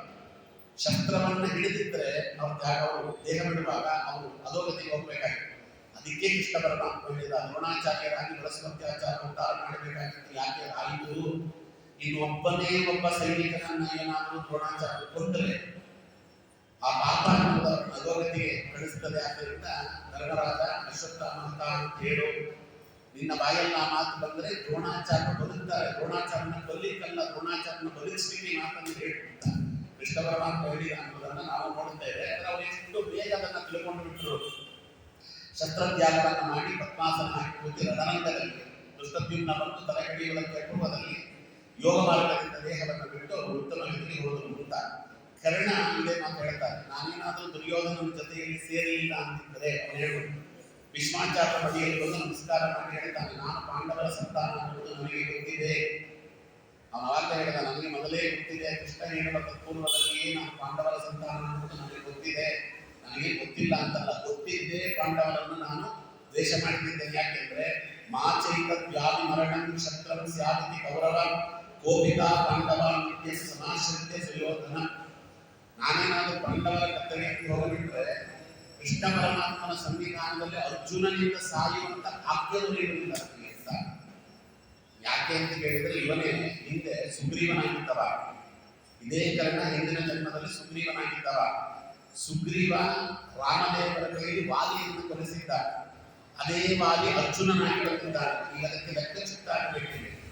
ಈಗೇನಾದ್ರು ಲೆಕ್ಕ ಚಿತ್ತಾಗಲಿಲ್ಲ ಅಂದ್ರೆ ಮೇಲುಗಡೆಯವರಿಗೆ ಅವರ ಸ್ಥಾನಮಾನಗಳಲ್ಲಿ ಸ್ವಲ್ಪ ಅದು ಬದಲಾಗಿರುತ್ತದೆ. ಅಂದ್ರೆ ಅವರ ಸ್ಥಾನಕ್ಕೆ ಹೋಗಿ ತಲುಪುವುದು ಕಷ್ಟವಾಗ್ತದೆ ಅಂತ. ಅದಕ್ಕೆ ತಿಳಿಸ್ಬೇಕಲ್ಲ. ಅದಕ್ಕೆ ಹೇಗೆ ಕೃಷ್ಣ ಪರಮಾತ್ಮ ರಾಮದೇವರಾಗಿದ್ದಾಗ ಅವರ ಶರಣು ಹೊಂದಿ ವಾಲಿಯನ್ನು ಅವರು ಮರೆಯಲ್ಲಿ ನಿಂತು ಕೊಲ್ಲುವಂತೆ ಮಾಡಿದ್ರಿಂದ ಹೆಚ್ಚು ಕಮ್ಮಿ ಅಸಹಾಯಕ ಸ್ಥಿತಿಯಲ್ಲಿ ನಾನಿದ್ದಾಗ ಕೃಷ್ಣ ಪರಮಾತ್ಮನಿಂದ ಪ್ರಚೋದಿತನಾಗಿರ್ತಕ್ಕಂಥ ವಾಲಿಯ ಅವತಾರಭೂತನಾದ ಅರ್ಜುನನಿಂದಲೇ ನಾನು ಸತ್ರೆ ಅಲ್ಲಿಗೆ ನಾನು ಮಾಡಿದಂತಹ ದೋಷ ಅಂತ ಲೋಕದ ದೃಷ್ಟಿಯಲ್ಲಿ ಕಾಣುವಂತಹ ಪಾಪ ಎಂದು ಸ್ಮರಣೆ ಆಗ್ತದೆ. ನಾನು ಮತ್ತೆ ಸೂರ್ಯನ ವಾಪಸ್ ಮೂಲ ರೂಪಕ್ಕೆ ಹೋಗ್ಲಿಕ್ಕೆ ಅನುಕೂಲವಾಗುತ್ತೆ ಅಂತಲೇ ನಾನು ದುರ್ಯೋಧನನ ಜೊತೆಯಲ್ಲಿ ಸೇರಿದ್ದೇನೆ. ಕೃಷ್ಣ ಪರಮಾತ್ಮನ ಎದುರುಗಡೆ ನಾನು ಅರ್ಜುನನಿಂದಲೇ ಸಾಯಬೇಕು, ಬೇರೆ ನಾನು ಸಾಯಬಾರದು. ನಾ ಪಾಂಡವರ ಕಡೆ ಹೋಗ್ಬಿಟ್ರೆ ಅರ್ಜುನ ಯಾಕೆ ಕೊಡ್ತಾನೆ? ನನ್ನ ಕೊಲ್ಲುವುದಿಲ್ಲ. ನನಗೆ ಆಗಿದ್ದಲೋ ಸತ್ರ ನನ್ನ ಪಾಪ ನಿವಾರಣೆ ಆಗುವುದಿಲ್ಲ. ನಾನು ಅರ್ಜುನನಿಂದಲೇ ಸಾಯಬೇಕು. ಆದ್ದರಿಂದ ಅದು ದೋಷಗಳು ಲೋಪಗಳು ಅಂತ ದೃಷ್ಟಿಯಲ್ಲಿ ಹೇಳಿದೆ. ನಾವೆಲ್ಲವೂ ಕೂಡ ಬ್ಯಾಲೆನ್ಸ್ ಆಗಬೇಕು, ಸಮಾನಾಂತರವಾಗಿರ್ತಕ್ಕಂಥ ರೀತಿಯಲ್ಲಿ ಅವೆಲ್ಲವೂ ಸಮತೋಲನಕ್ಕೆ ಬರಬೇಕಾದ್ರಿಂದ ನಾನು ಕೌರವನ ಬಳಿಯಲ್ಲಿ ನಿಂತಿದ್ದೇನೆ ಅಂತ ಅದನ್ನ ಅವ ಹೇಳ್ತಾನೆ. ಹಾಗಾಗಿ ನಮ್ಮಲ್ಲಿ ಇವೆಲ್ಲವೂ ಇದೆ. ಅದಕ್ಕೆ ಒಳ್ಳೆ ಕೆಲಸ ಮಾಡುವಾಗ ಭೂತೋಚ್ಚಾಟನೆ ಮಾಡುವುದು ಅಂತ ಅದಕ್ಕೋಸ್ಕರವಾಗಿ ನನ್ನ ಮನಸ್ಸಲ್ಲಿ ಹೇಳಿ ಆಗಮಾರ್ತಂತು ದೇವಾನಾಂ ಗಮನಾರ್ಥಂತು ರಕ್ಷಸ ಅಲ್ವಾ, ನನ್ನ ನಾಮಂತ್ರವನ್ನು ಹೇಳಿ ಘಂಟಾನಾದವನ್ನು ಕೃತ್ವ. ಅದಕ್ಕೆ ರಾಕ್ಷಸರೆಲ್ಲರೂ ಹೋಗ್ತಾರೆ. ಅದಕ್ಕೆ ಘಂಟಾನಾದ ಕೇಳಿ ರಾಕ್ಷಸರು ಹೋಗ್ತಾರೆ. ಅದಕ್ಕೆ ಮೊದಲು ಘಂಟಾನಾದ ಮಾಡಿ ದೇವರ ಪೂಜೆ ಶುರು ಮಾಡುವುದು, ಶಂಖವನ್ನು ಊದಿ ಸಾಯಂಕಾಲದ ಪೂಜಾದಿಗಳನ್ನು ಶುರು ಮಾಡಿದ್ರು. ಭೂತೋಚ್ಚಾಟನಾದಿಗಳನ್ನು ಮಾಡಿದ ಮೇಲೆ ಧ್ಯಾನಾದಿಗಳನ್ನು ಮಾಡುವುದು. ಮನಸ್ಸಿನಲ್ಲಿ ದೈತ್ಯರು ಬಂದು ಮನಸ್ಸನ್ನು ಕೆಡಿಸದೆ ಹೋಗಲಿ ಎನ್ನುವ ಕಾರಣಕ್ಕೋಸ್ಕರವಾಗಿ. ಹಾಗಾಗಿ ಇವೆಲ್ಲವೂ ಕೂಡ ಇಲ್ಲ, ಇವೆಲ್ಲವೂ ಮನಸ್ಸಿನ ಅಧೀನ ಅಂತ ಅಲ್ಲಿ ಯಮಧರ್ಮರಾಜ ಹೇಳಿದ ಅನ್ನೋದನ್ನು ನಾವು ನೋಡ್ತೇವೆ. 18ನೇ ಪ್ರಶ್ನೆ. 19ನೇ ಪ್ರಶ್ನೆಯನ್ನ ಕೇಳ್ತಾನೆ. ಕಾಚೀಶ ವೃಶ್ಚತೆ ಯಜ್ಞಂ ಅಂತ. ಯಜ್ಞ ವಿರೋಧಿಗಳ ನಾಶ ಯಾವುದರಿಂದ ಆಗ್ತದೆ ಪ್ರಶ್ನೆ. ಯಜ್ಞ ವಿರೋಧಿಗಳ ನಾಶ ಯಾವುದರಿಂದ ಆಗುತ್ತೆ? ವಾಗೇಶ ವೃಶ್ಚತೆ ಯಜ್ಞಂ ಅಂತ ಉತ್ತರ ಕೊಟ್ಟ. ಸಾಮ ಮತ್ತು ಯಜುರ್ವೇದದ ಮಂತ್ರಗಳಿಂದ ಅದರ ಸರಿಯಾದ ಉಚ್ಚಾರಣೆಯಿಂದ ಆ ಯಜ್ಞದ ವಿರೋಧಿಗಳಾಗಿರ್ತಕ್ಕಂತಹ ರಾಕ್ಷಸರು ಮರಣವಾಗ್ತದೆ. ಈ ಹಿಂದೆಯೇ ಅದನ್ನು ಕೇಳಿ ಆಗಿದೆಯಲ್ಲ, ಹಿಂದೆಯೇ ಅದನ್ನು ಕೇಳಿ ಆಗಿದೆ. ಅಲ್ಲಿ ಯಜ್ಞ ವಿರೋಧಿಗಳಾಗಿರ್ತಕ್ಕಂಥವರ ಮರಣ ಆಗಬೇಕಾದ್ರೆ ಆ ಮಂತ್ರಗಳು ಯಾರ ಅಧೀನ ಅಂತ ಹೇಳಿದ್ರೆ ಮನಸ್ಸಿನ ಅಧೀನ ಅಂತ ಹೇಳಿದ್ರು. ತಿರುಗಿ ಇನ್ನೊಂದ್ಸತಿ ಅದೇ ಪ್ರಶ್ನೆ ಕೇಳ್ತಿದ್ದಾರೆ, ಯಾಕೆ ಅಂತ ಹೇಳಿದ್ರೆ ಮಂತ್ರಗಳು ಸರಿಯಾಗಿ ಉಚ್ಚರಿಸಲ್ಪಡಬೇಕು. ಮಂತ್ರಗಳು ಸರಿಯಾಗಿ ಉಚ್ಚರಿಸಲ್ಪಡಲಿಲ್ಲ ಅಂದ್ರೆ ನಾವು ಯಾವ ಸಲುವಾಗಿ ಮಂತ್ರವನ್ನು ಹೇಳ್ತಾ ಇದ್ದೀವಿ ಅದಕ್ಕೆ ವ್ಯತಿರಿಕ್ತವಾದ ಫಲ ಬರ್ತದೆ ಅಂತ ಹೇಳಬೇಕು ಅಂತ. ಯಜ್ಞವನ್ನ ವಿರೋಧಿ ಮಾಡುವಂತಹ ಜನ ಇದ್ದಾರಲ್ಲ, ಅದು ರಾಕ್ಷಸರು ಹೊರಗೆ ಬಂದಿರ್ತಾರೆ, ಹೊರಗೆ ಇರುವುದಿಲ್ಲ. ಒಳಗೆ ಪ್ರವೇಶ ಮಾಡಿ ರಾಕ್ಷಸರು ನಮ್ಮ ಬಾಯಿಯಲ್ಲಿ ಕೂತು ಅಪಸ್ವರಗಳು ಬರುವಂತೆ ಮಾಡಿ, ಅಪಸ್ವರಗಳು ಬಾಯಿಯಿಂದ ಹೊರಡುವಂತೆ ಮಾಡಿ, ಯಾವ ಉದ್ದೇಶಕ್ಕೋಸ್ಕರವಾಗಿ ನಾವು ಯಜ್ಞಯಾಗಾದಿಗಳನ್ನು ಮಾಡುತ್ತಾ ಇದ್ದೇವೋ ಅದಕ್ಕೆ ತದ್ವಿರುದ್ಧವಾದ ಫಲ ನಮಗೆ ದೊರೆಯುವಂತೆ ಮಾಡಿಬಿಡ್ತಾರೆ. ಅದಕ್ಕೆ ಇಲ್ಲಿ ಹೇಳುವಾಗಲೇ ಮಂತ್ರಹೀನಃ ಸ್ವರತೋ ವರ್ಣತೋವ ವಿದ್ಯಾಪ್ರಯುಕ್ತೋ ನಂ ಅರ್ಥಮಃ ನ ವಾಗ್ವಜ್ರೋ ಯಜಮಾನಂ ವಿನಸ್ತಿ ಯಥೇಂದ್ರ ಶತ್ರು ಸ್ವರತೋ ಅಪರಾಧ ಅಂತ ಹೇಳುವುದು ಮಾತನ್ನ ಮಹಾಭಾರತ ಹೇಳ್ತದೆ. ಯಾರು ಅಷ್ಟೇ ಎಷ್ಟೊಂದು ಎಲ್ಲ ಉಚ್ಚಾರಣೆಗಳನ್ನು ತಲೆಗೆಡಿಸಿಕೊಳ್ಳುವುದಿಲ್ಲ. ಮಂತ್ರ ಬಂದ್ರೆ ಸರಿ ಇರ್ತದೆ, ಏನಾರ ಶಕಾರ ಬಂದ್ರು ಅಷ್ಟೇ, ಸಕಾರ ಬಂದ್ರು ಅಷ್ಟೇ, ಉದಾತ್ತ ಬಂದ್ರು ಅಷ್ಟೇ ಅಲ್ವಾ, ಅನುದಾತ್ತ ಬಂದ್ರು ಅಷ್ಟೇ, ಸ್ವರಿತ ಬಂದ್ರು ಅಷ್ಟೇ, ಒಟ್ಟಲ್ಲಿ ಮಂತ್ರ ಇರ್ಬೇಕಂತಂದ್ರೆ ಮಂತ್ರ ಹೇಳ್ತಾ ಇದ್ದೇವೆ ಅಂತ ಕಿವಿ ಬಿಡ್ತಾ ಇದ್ರೆ ಸರಿ. ಅದರ ಉಚ್ಚಾರಣೆಯಲ್ಲಿ ಯಾರು ತಲೆಗೆಡಿಸ್ಕೊಳ್ತಾರೆ ಅಂತ. ಮಂತ್ರಹೀನಃ ಸ್ವರತೋ ವರ್ಣತೋವ, ಮಂತ್ರ ಹೇಳುವಾಗ ಸ್ವರದಲ್ಲಿ ವ್ಯತ್ಯಾಸವಾಯಿತು, ವರ್ಣದಲ್ಲಿ ವ್ಯತ್ಯಾಸವಾಯಿತು, ಉದಾತ್ತ ಅನುದಾತ್ತಾದಿಗಳು ಸ್ವರಿತಗಳು ಯಥಾಸ್ಥಿತಿಗಳು ವ್ಯತ್ಯಾಸವಾಯಿತು ಅಂದ್ರೆ ವಿದ್ಯಾಪ್ರಯುಕ್ತೋನ ಸಮರ್ಥಮಾಹ, ಯಾವ ಉದ್ದೇಶಕ್ಕೋಸ್ಕರವಾಗಿ ಮಂತ್ರಾದಿಗಳನ್ನು ಹೇಳಿ ಕರ್ಮ ಮಾಡುತ್ತಿದ್ದೇವೋ ಅದರ ವಿರುದ್ಧವಾಗಿರ್ತಕ್ಕಂತಹ ಫಲವಾಗ್ತದೆ ಎಂಬುದು ನಮಗೆ ಗೊತ್ತಿರಲಿ. ಅದಕ್ಕೆ ಸವಾಕ್ ವಜ್ರೋ ಯಜಮಾನಂ ನಿಸ್ತಿ, ಅದು ವಾಕ್ ಅನ್ನುವ ವಜ್ರಾಯುಧದಿಂದ ಯಜಮಾನನನ್ನೇ ಕೊಂದು ಬಿಡುತ್ತದೆ. ಹೇಗೆ ಅಂತ ಕೇಳಿದ್ರೆ ಯಥೇಂದ್ರ ಶತ್ರು ಸ್ವರತ್ವ ಅಪರಾಧ ಅಂತ ಅಲ್ಲಿ ಫಸ್ಟ್ ಪ್ರಜಾಪತಿ ಇಂದ್ರನ ಶತ್ರು ಸಾಯಿಲಿ ಅಂದ್ರೆ ಇಂದ್ರನ ಶತ್ರು ಹುಟ್ಲಿ ಅಂತ ನಂತರ ಜಪ ಮಾಡಿ ಆ ಯಜ್ಞವನ್ನ ಮಾಡುತ್ತಿರುವಂತಹ ಸಂದರ್ಭದಲ್ಲಿ ಯಥೇಂದ್ರ ಶತ್ರು ಅದ ಅಲ್ಲಿ ಸ್ವರವಾದ ವ್ಯತ್ಯಾಸವಾದದ್ದು ಏನಾಯಿತು, ಸ್ವರತ್ವ ಅಪರಾಧ ಅಂತ ಇಂದ್ರ ಶತ್ರು ಎದ್ದು ಬಾ ಅಂತ ಬರಬೇಕಾಗಿತ್ತು. ನಂತರ ಇಂದ್ರ ಶತ್ರು ಬಿದ್ದು ಬಾ ಅನ್ನುವ ಅರ್ಥದಲ್ಲಿ ಸ್ವರ ವ್ಯತ್ಯಾಸವಾಗಿರುತ್ತದೆ. ಸ್ವರ ವ್ಯತ್ಯಾಸವಾಗಿದ್ದರಿಂದ ಇಂದ್ರನನ್ನ ಕೊಲ್ಲುವ ಮಗ ಹುಟ್ಟಿಲ್ಲ, ಇಂದ್ರನಿಂದ ಕೊಲ್ಲಲ್ಪಡುವ ಮಗ ಹುಟ್ಟಿದ. ಅದನ್ನ ಇದಕ್ಕೆ ಅದಕ್ಕೆ ಹೇಳ್ತಾರೆ. ಉಚ್ಚಾರಣೆಗೆ ಅತ್ಯಂತ ಹೆಚ್ಚಿನ ಮಹತ್ವ ಕೊಡಬೇಕು ಎಂಬ ಕಾರಣಕ್ಕೋಸ್ಕರವಾಗಿ ಯಜ್ಞ ವಿರೋಧಿಗಳು ಅಂತ, ಯಜ್ಞ ವಿರೋಧಿಗಳನ್ನು ನಮ್ಮ ಬಾಯಿಯಲ್ಲಿ ಬರುವ ಅಪಸ್ವರಗಳು, ಮಂತ್ರಗಳನ್ನ ಸರಿಯಾಗಿ ಉಚ್ಚಾರಣೆ ಮಾಡದೇ ಇರುವುದು, ಶ್ಲೋಕಾದಿಗಳನ್ನು ಸರಿಯಾಗಿ ಹೇಳದೇ ಇರುವುದು, ಎಲ್ಲ ಬಾಯಲ್ಲಿ ತಪ್ಪು ಉಚ್ಚಾರಣೆ ಇವೆಲ್ಲವನ್ನು ಹೆಚ್ಚು ಕಮ್ಮಿ ಎಲ್ಲ ಯಜ್ಞ ವಿರೋಧಿಗಳಿದ್ದಾರೆ. ಅವೆಲ್ಲವೂ ಕೂಡ ಯಾವುದರಿಂದ ಪರಿಹಾರವಾಗ್ತದೆ ಎಂದು ಯಜುರ್ಮಂತ್ರ, ಸಾಮ್ಯದ ಅವೆಲ್ಲದರ ಉಚ್ಚಾರಣೆ ಅನ್ನುವುದು ಬಹಳ ಸ್ಪಷ್ಟತೆಯಿಂದ ಕೂಡಿದಾಗ ಅವೆಲ್ಲವೂ ಕೂಡ ನಿವಾರಣೆ ಆಗ್ತದೆ ಅಂತ ಅದಕ್ಕೊಂದು ಕಥೆಯನ್ನು ಇಲ್ಲಿ ಹೇಳಿದ್ದಾರೆ ವ್ಯಾಖ್ಯಾನಕಾರರು. ಅದನ್ನು ತಿಳಿಸಿಕೊಡ್ತಾರೆ. ಹೆಂಡತಿಗೆ ತುಂಬಾ ಕಾಯಿಲೆ ಇರ್ತಂತೆ. ತುಂಬಾ ಒಳ್ಳೆ ಋತ್ವಿಕನಾಗಿದ್ದ, ಒಳ್ಳೆ ಯಜ್ಞಯಾಗಾದಿಗಳನ್ನು ಮಾಡ್ತಾ ಇದ್ದಾವ. ಹೆಂಡತಿಗೆ ಸಾವು ಹತ್ತಿರಕ್ಕೆ ಬಂದಿತ್ತು. ಅವಳು ಏನಾದ್ರು ಮಾಡಿ ಅವಳನ್ನ ಬದಲಿಸಿಕೊಳ್ಳಬೇಕು ಅಂತ ಆಯುರ್ ಹೋಮವನ್ನು ಮಾಡಿ ಹಾಗಾದ್ರೆ ಸ್ವಲ್ಪ ಅದಕ್ಕೆ ಅವಿಚಾರಿಕ ಆ ಹೋಮವನ್ನು ಸೇರಿಸಿಬಿಟ್ಟು ಅದರ ಜೊತೆ ಅಲ್ಲೊಂದು ಮಂತ್ರ ಹೇಳಿ ಹವಿಸ್ಸನ್ನು ಹಾಕಬೇಕು ಅಂತ. ಆಯುಸ್ ಎಷ್ಟಿದೆಯೋ ಅಷ್ಟೇ ಇರ್ತದೆ. ನಾವು ಏನೇ ತಿಪ್ಪುರಲಾಗ ಹಾಕಿದ್ರು ಮಹಾಮರಣದಿಂದ ಯಾರು ತಪ್ಪಿಸಿಕೊಳ್ಳಿಕ್ಕೆ ಆಗುದಿಲ್ಲ. ಅದಕ್ಕೆ ಅಪಮೃತ್ಯು ಪರಿಹರಿಸುವ ಅಭಿನದೇವ ಅಂತ ಹೇಳ್ತಾರೆ ಹೊರತು ಮಹಾಮೃತ್ಯು ಪರಿಹರಿಸುವ ಅಭಿನದೇವ ಅಂತ ಹೇಳಿಲ್ಲ ಜಗನ್ನಾಥದಾಸರು. ಅಪಮೃತ್ಯು ಮಾತ್ರ ಪರಿಹಾರವಾಗ್ತದೆ, ಮಹಾಮೃತ್ಯು ಪರಿಹಾರವಾಗುವುದಿಲ್ಲ. ದೇವರು ಮಹಾಮೃತ್ಯುವನ್ನು ಪರಿಹಾರ ಮಾಡುವುದಿಲ್ಲ. ಅದಕ್ಕೆ ಏನಾಯಿತು ಅಂತ ಹೇಳಿದ್ರೆ ಅವನು ಹೇಳುವಾಗ ಬಾಯಲ್ಲಿ ಶಬ್ದ ವ್ಯತ್ಯಾಸವಾಗಿರುತ್ತಂತೆ.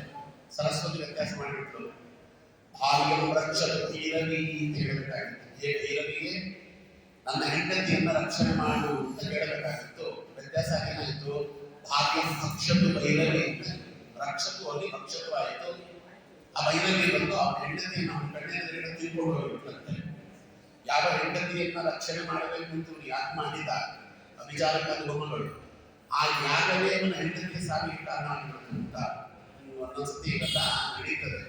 ಅದಕ್ಕೋಸ್ಕರವಾಗಿ ಮಂತ್ರಗಳ ಶುದ್ಧಿ ಎನ್ನುವುದು ಬಹಳ ಇರಬೇಕು. ವಾಣಿ ವೇಷ ಯಜ್ಞ ಪೃಷ್ಠತೆ, ಮಂತ್ರಗಳ ಉಚ್ಚಾರಣೆ ಎನ್ನುವುದು ಸರಿಯಾಗಿಲ್ಲ ಅಂತ ಹೇಳಿದರೆ ಆ ಫಲ ಅನ್ನೋದು ವ್ಯತ್ಯಾಸವಾಗ್ತದೆ. ಇವತ್ತು ನಾವು ಮಾಡುವಂತ ಯಾವ ಕ್ರಿಯೆಯೂ ಕೂಡ ಕರ್ಮಗಳು ಕೂಡ ನಮಗೆ ಸರಿಯಾದ ಫಲ ಕೊಡ್ತಿಲ್ಲ. ಯಾಕೆ ಅಂದ್ರೆ ಈಗ ಮಂತ್ರ ವ್ಯತ್ಯಾಸ ಆಗಿರ್ತದೆ, ಇಲ್ಲ ಸ್ವರ ವ್ಯತ್ಯಾಸ ಆಗಿರುತ್ತೆ, ಇಲ್ಲ ಉದಾತ್ತ ಅನುದಾತ್ತಗಳು ಹಿಂದೆ ಮುಂದಾಗಿರ್ತವೆ, ಇಲ್ಲ ಮನಸ್ಸು ಸರಿಯಾಗಿ ಅದರಲ್ಲಿ ಲೀನವಾಗಿರುವುದಿಲ್ಲ. ಸುಮಾರು ಕರೆಗಳೆಲ್ಲವೂ ಕೂಡ ಅವೆಲ್ಲವೂ ಕೂಡ ಸರಿಯಾಗಿ ಅಂದ್ರೆ ಮಂತ್ರ ಅನ್ನೋದು ಸರಿಯಾದ ಫಲ ಕೊಡುವುದಿಲ್ಲ, ವ್ಯತಿರಿಕ್ತವಾದ ಫಲ ಕೊಡ್ತದೆ. ಅಂದ್ರೆ ಭಗವಂತ ಕರುಣಾಶಾಲಿ, ನಾವು ಮಾಡಿದಂತಹ ಪೂಜಾರಿಗೆ ಫಲ ಕೊಡ್ತಿದ್ದಾನೆ ಅಂದ್ರೆ ಎಷ್ಟು ಕೊಡಬೇಕು ಅಷ್ಟು ಬರ್ತಾ ಇಲ್ಲ.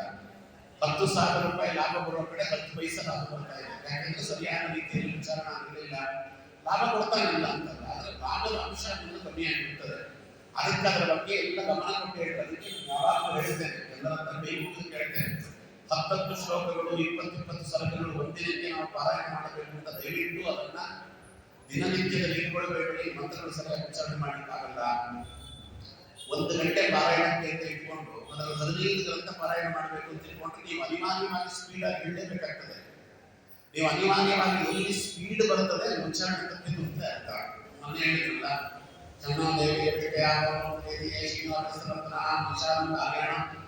ಯಾವಾಗ ಸ್ಪೀಡ್ ಬರ್ತದೆ ಹೋಯ್ತು ಅಂತ ಅರ್ಥ. ಅದಕ್ಕೆ ಒಂದು ಹೇಳಿ ದಿನಕ್ಕೆ ಒಂದೊಂದು ಪಾರಾಯಣ ಇಟ್ಕೊಳ್ಳೋಣ. ಸರಿ, ಒಂದು ದಿನ ವಾಯುಸ್ತುತಿ ಎಷ್ಟಾಗತ್ತೆ, ಒಂದೊಂದು ಶ್ಲೋಕ ವಾಯುಸ್ತುತಿ ಹೇಳಿದ್ರು ಸರಿ ಸರಿ ಇಡಬೇಕಂತೆ.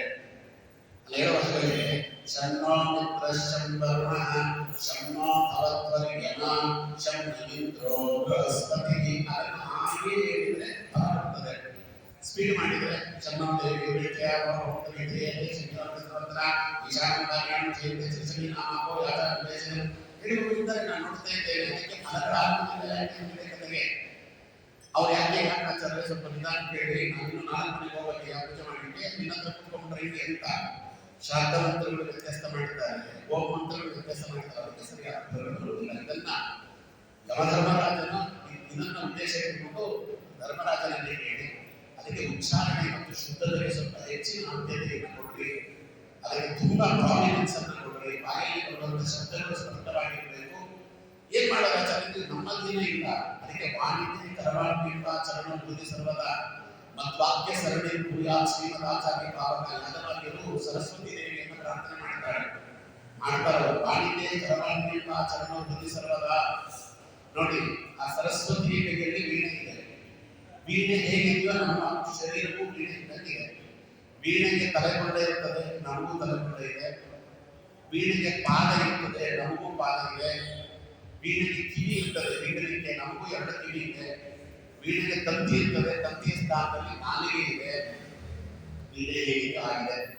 ಅದಕ್ಕೆ ಸರಸ್ವತಿ ದೇವಿಯನ್ನು ಕೇಳ್ತಾರೆ, ಅಮ್ಮ ನನ್ನ ದೇಹವನ್ನ ವೀಣೆಯನ್ನಾಗಿ ಮಾಡಿಕೊಂಡು ನೀನು ನುಡಿಸು ವೀಣೆಯನ್ನ.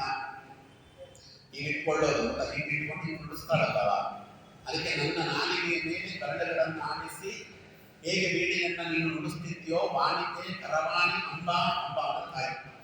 ನನ್ನ ಶರೀರವನ್ನು ವೀಣೆಯನ್ನಾಗಿ ಮಾಡಿಕೊಂಡು ನಿನ್ನ ತೊಡೆಯ ಮೇಲೆ ಇಟ್ಟುಕೊಂಡು ನೀನು ನಿನ್ನ ಬೆರಳುಗಳನ್ನ ನಾಲಿಗೆಯ ಮೇಲೆ ಮೀಟಿ ನನ್ನ ಬಾಯಿಯ ಮಾತುಗಳನ್ನ ಹೊರಡಿಸು. ಚರಣ ಮೂರ್ತಿ ಸರ್ವದ ಕರೆಕ್ಟಾಗಿ ನೋಡ್ರಿ.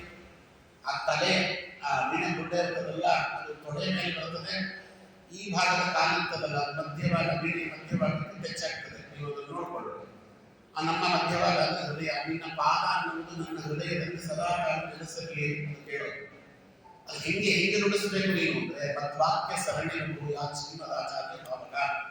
ನನ್ನ ಬಾಯಲ್ಲಿ ಬರುವಂತ ಪ್ರತಿಯೊಂದು ಶಬ್ದಗಳು ಆಚಾರ್ಯರ ಮತಕ್ಕನುಗುಣವಾಗಿ ಬರಬೇಕೆ ಹೊರತು ಅದರ ವಿರುದ್ಧವಾಗಿ ಬರಬಾರದು. ಆ ರೀತಿಯಾಗಿ ನೀವು ನೋಡ್ಕೊತಾನೆ. ಇಲ್ಲ ಅಂದ್ರೆ ನನ್ನ ಬಾಯಲ್ಲಿ ಅಪಶಬ್ದಗಳು ಜಾಸ್ತಿ ಬರ್ತದೆ ಅಂತ ಅಲ್ಲಿ ಅದನ್ನು ಕೇಳ್ತಾರೆ. ಇದು ನಾವು ಸರಸ್ವತಿ ದೇವಿಗೆ ಮಾಡಬೇಕಾದಂತ ಪ್ರಾರ್ಥನೆ. ತಾಯಿ, ನನ್ನ ಬಾಯಲ್ಲಿ ಏನೆಲ್ಲ ಮಂತ್ರಗಳು ಅಂತ ಬರ್ತವೆ, ನನ್ನ ಬಾಯಲ್ಲಿ ಏನೇ ಬರಲಿ, ಶಬ್ದಗಳು ಬರಲಿ, ಮಂತ್ರಗಳು ಬರಲಿ, ಸ್ತೋತ್ರಗಳು ಬರಲಿ, ಹಾಡು ಬರಲಿ, ನೀವು ಅದನ್ನ ಹೇಳಿದ್ದಲ್ಲ ಅಲ್ವಾ. ಹಾಡುಗಳು ಬಾಯಲ್ಲಿ ಕೊಡುವಾಗಲೂ ಕೂಡ ಅರ್ಥ ವ್ಯತ್ಯಾಸವಾಗಿಬಿಟ್ರೆ ಅದು ನಿಶ್ಚಿತವಾಗಿರ್ತಕ್ಕಂಥ ಫಲವನ್ನು ಕೊಡುವುದಿಲ್ಲ ಅಂತ. ಪರಮಾತ್ಮನ ನಿನ್ನ ಲೀಲಾ ಸ್ಮೃತಿಯನ್ನು ನಿರುತ್ತೈಯಲ್ಲಿ ಪಾಂಡುರಂಗ, ಅದು ಲೀಲಾ ಸ್ಮೃತಿ ಬರಬೇಕು ಅಂತ ಲೀಲಾವತಿ ಬರಬಾರಲ್ಲ. ಅದಕ್ಕೋಸ್ಕರ ಕನ್ನಡ ಅಂತ ಯಾರು ಕೂಡ ಕನ್ನಡವನ್ನು ಹಿಂದಿನ ಬಳಸೋದಿಲ್ಲ. ಕನ್ನಡ ಅನ್ನೋದು ಸಂಸ್ಕೃತಕ್ಕಿಂತ ಒಂದು ಸ್ವಲ್ಪ ಅಪಾಯಕಾರಿಯಾದಂಥ ಭಾಷೆ. ನಮಗೇನು ಅಂದ್ರೆ ಕನ್ನಡ ನಮಗೆ ಬರ್ತದೆ ಅನ್ನುವಂತಹ ಒಂದು ಭಾವದಿಂದ ನಾವೇನು ಮಾಡಿದ್ರೆ ಹೆಂಗಂದ್ರಲ್ಲಿ ಮಾತಾಡ್ತೇವೆ. ಹೆಂಗಂದ್ರಲ್ಲಿ ಮಾತಾಡಿದ್ರೆ ಬೇಕಾದಂಥ ಅರ್ಥಗಳು ಬಾಯಿ ಹೊರಟುಬಿಡ್ತವೆ. ಆದ್ರಿಂದ ಕನ್ನಡ ನಮ್ಮ ಮಾತೃಭಾಷೆ ಆದರೂ ಕೂಡ ದೇವರನ್ನು ಸ್ತೋತ್ರ ಮಾಡ್ತಾ ಇದ್ದೇವೆ ಅನ್ನುವಂಥ ಗಮನ ಇಟ್ಟುಕೊಂಡು ನಾವು ದಿನಂಪ್ರತಿ ಹೇಳುವ ಸ್ತೋತ್ರವಾಗಿ ದಿನಂಪ್ರತಿ ಹೇಳುವಂತಹ ಏನಿದು. ಸೊ ನನಗೆ ಹಾಡುಗಳಾಗಿ ಸ್ವಲ್ಪ ಅದನ್ನು ಗಮನ ಇಟ್ಟು ಬಾಯಲ್ಲಿ ಏನು ಬರ್ತಾ ಇದೆ, ಶಬ್ದಗಳು ಸರಿಯಾಗಿ ಬರ್ತಾ ಇದೆಯಾ ಇಲ್ಲವಾ ಅನ್ನೋದನ್ನು ನೋಡಿ ಎಲ್ಲಿ ನಿಲ್ಲಿಸಬೇಕು, ಎಲ್ಲಿಗೆ ಅದನ್ನು ನಡೆಸಬೇಕು ಅಂತ. ಕರಿರಾಜನಾಮೆಗಳು ನುಗ್ಗುತ್ತಿರೆ ಭಯದಿಂದ, ಮೊರೆಯಿಡಲು ಕೇಳಿಯತಿ ತ್ವರಿತದಿಂದ, ಅರವಿಂದ ಬಂದವನ ಸಲಹಲಾಗ ಜರಾಜ, ಇರುವ ಸರಸಿರುವಂತಾಸನಕ್ಕೆ ಮುಮ್ಮನೆಗೆ, ಎಲ್ಲಿರುವನೋ ರಂಗ ಎಂಬ ಸಂಶಯ ಬೇಡ, ಎಲ್ಲಿ ಭಕ್ತರು ಕರೆದರಲ್ಲಿ ಮದರುವನು. ಇಲ್ಲಿ ನೋಡಿ ಹೆಂಗೆ ಬಿಡಿಸೋದು, ಕರಿರಾಜನಾನೆಗಳು ನುಗ್ಗುತ್ತಿರೆ ಭಯದಿಂದ. ಕರಿರಾಜನನ್ನ ನುಗ್ಗಲಿಕ್ಕೆ ಬಂದದ್ದು ಮೊಸಳೆಯ ಆನೆಗಳು ಅಲ್ವಾ, ಕರಿ ಮಕ್ಕಳಿಗೆ ಸಿಕ್ಕಿ ಅಂತ ಪುರಂದರದಾಸರು ಹೇಳ್ತಾರೆ. ಇಲ್ಲಿ ಕರಿರಾಜನ ಆನೆಗಳು ನುಗ್ಗುತ್ತಿರೆ ಭಯದಿಂದ ಅಂತ ಕನಕದಾಸರು ಹೇಳ್ತಾ ಇದ್ದಾರೆ. ಹೇಗೆ ಬಿಡಿಸೋದು ನೋಡಿ, ವಾಣಿಕೆ ಕರವಾಣಿಕ ಚರಣವು ಸರ್ವದಾ ವಾಕ್ಯ ಸರಣಿ ಆಚರಣೆ ಭಾವ ಸರಸ್ವತಿ ದೇವಿ ಅಂತ ಅರ್ಥವಾಗ್ತದೆ. ಅಲ್ಲಿ ಹೇಗೆ ಬಿಡಿಸ್ಕೋಬೇಕಂದ್ರೆ ಕರಿರಾಜನ ನೆಗಳು ನುಗ್ಗುತ್ತಿರೆ ಭಯದಿಂದ. ನೆಗಳು ಅಂದ್ರೆ ಮೊಸಳೆ ಅಂತ ಅರ್ಥ. ಇದನ್ನ ಹಾಡುವವರಿಗೆಲ್ಲರಿಗೂ ಪೂರ್ಣ ಪದ ಬರಬಾರದು ಅಂತಲೇ ದಾಸರಿಗಂತ ಪದ ಇಟ್ಟಿರ್ತಾರೆ ಮಧ್ಯದಲ್ಲಿ. ಅದು ಯಾರು ಅರ್ಥವಾಗಬೇಕು ಅವ್ರಿಗೆ ಅರ್ಥವಾಗಲಿ ಅಂತ. ಕರಿರಾಜನ ಆನೆಗಳು ಅಲ್ಲ, ಕರಿರಾಜನ ನೆಗಳು ನುಗ್ಗುತ್ತಿರೆ ಭಯದಿಂದ. ನೆಗಳು ಅಂದ್ರೆ ಮೊಸಳೆ. ಕರಿರಾಜನ ನೆಗಳು ನುಗ್ಗುತ್ತಿರೆ ಭಯದಿಂದ. ನಮ್ಮ ಕರ್ನಾಟಕ ಸಂಗೀತದಲ್ಲಿ ನಾವು ಭಾವಕ್ಕೆ ಹೆಚ್ಚು ಒತ್ತು ಕೊಡ್ತೇವೆ, ರಾಗಕ್ಕೆ ತಾಳಕ್ಕಲ್ಲ.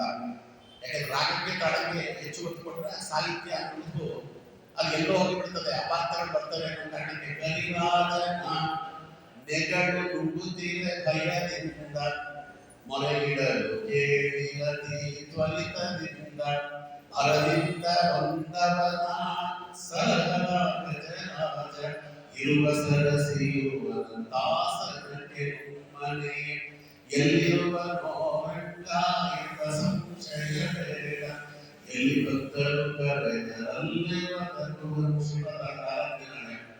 ಶ್ರೀಪಾದರಾಜ ಕೀರ್ತನೆಗಳಲ್ಲಿ ಹೀಗೆ ಎಷ್ಟು ಅಪೂರ್ವವಾದ ಪ್ರಣಯಗಳನ್ನು ತುಂಬಿಸಿದ್ದಾರೆ. ಒಂದು ಅಕ್ಷರ ಅಭ್ಯಾಸವಾದ ಏನಾಗ್ತದೆ ಇವೆಲ್ಲವನ್ನು ನಾವು ನೋಡೋಣ.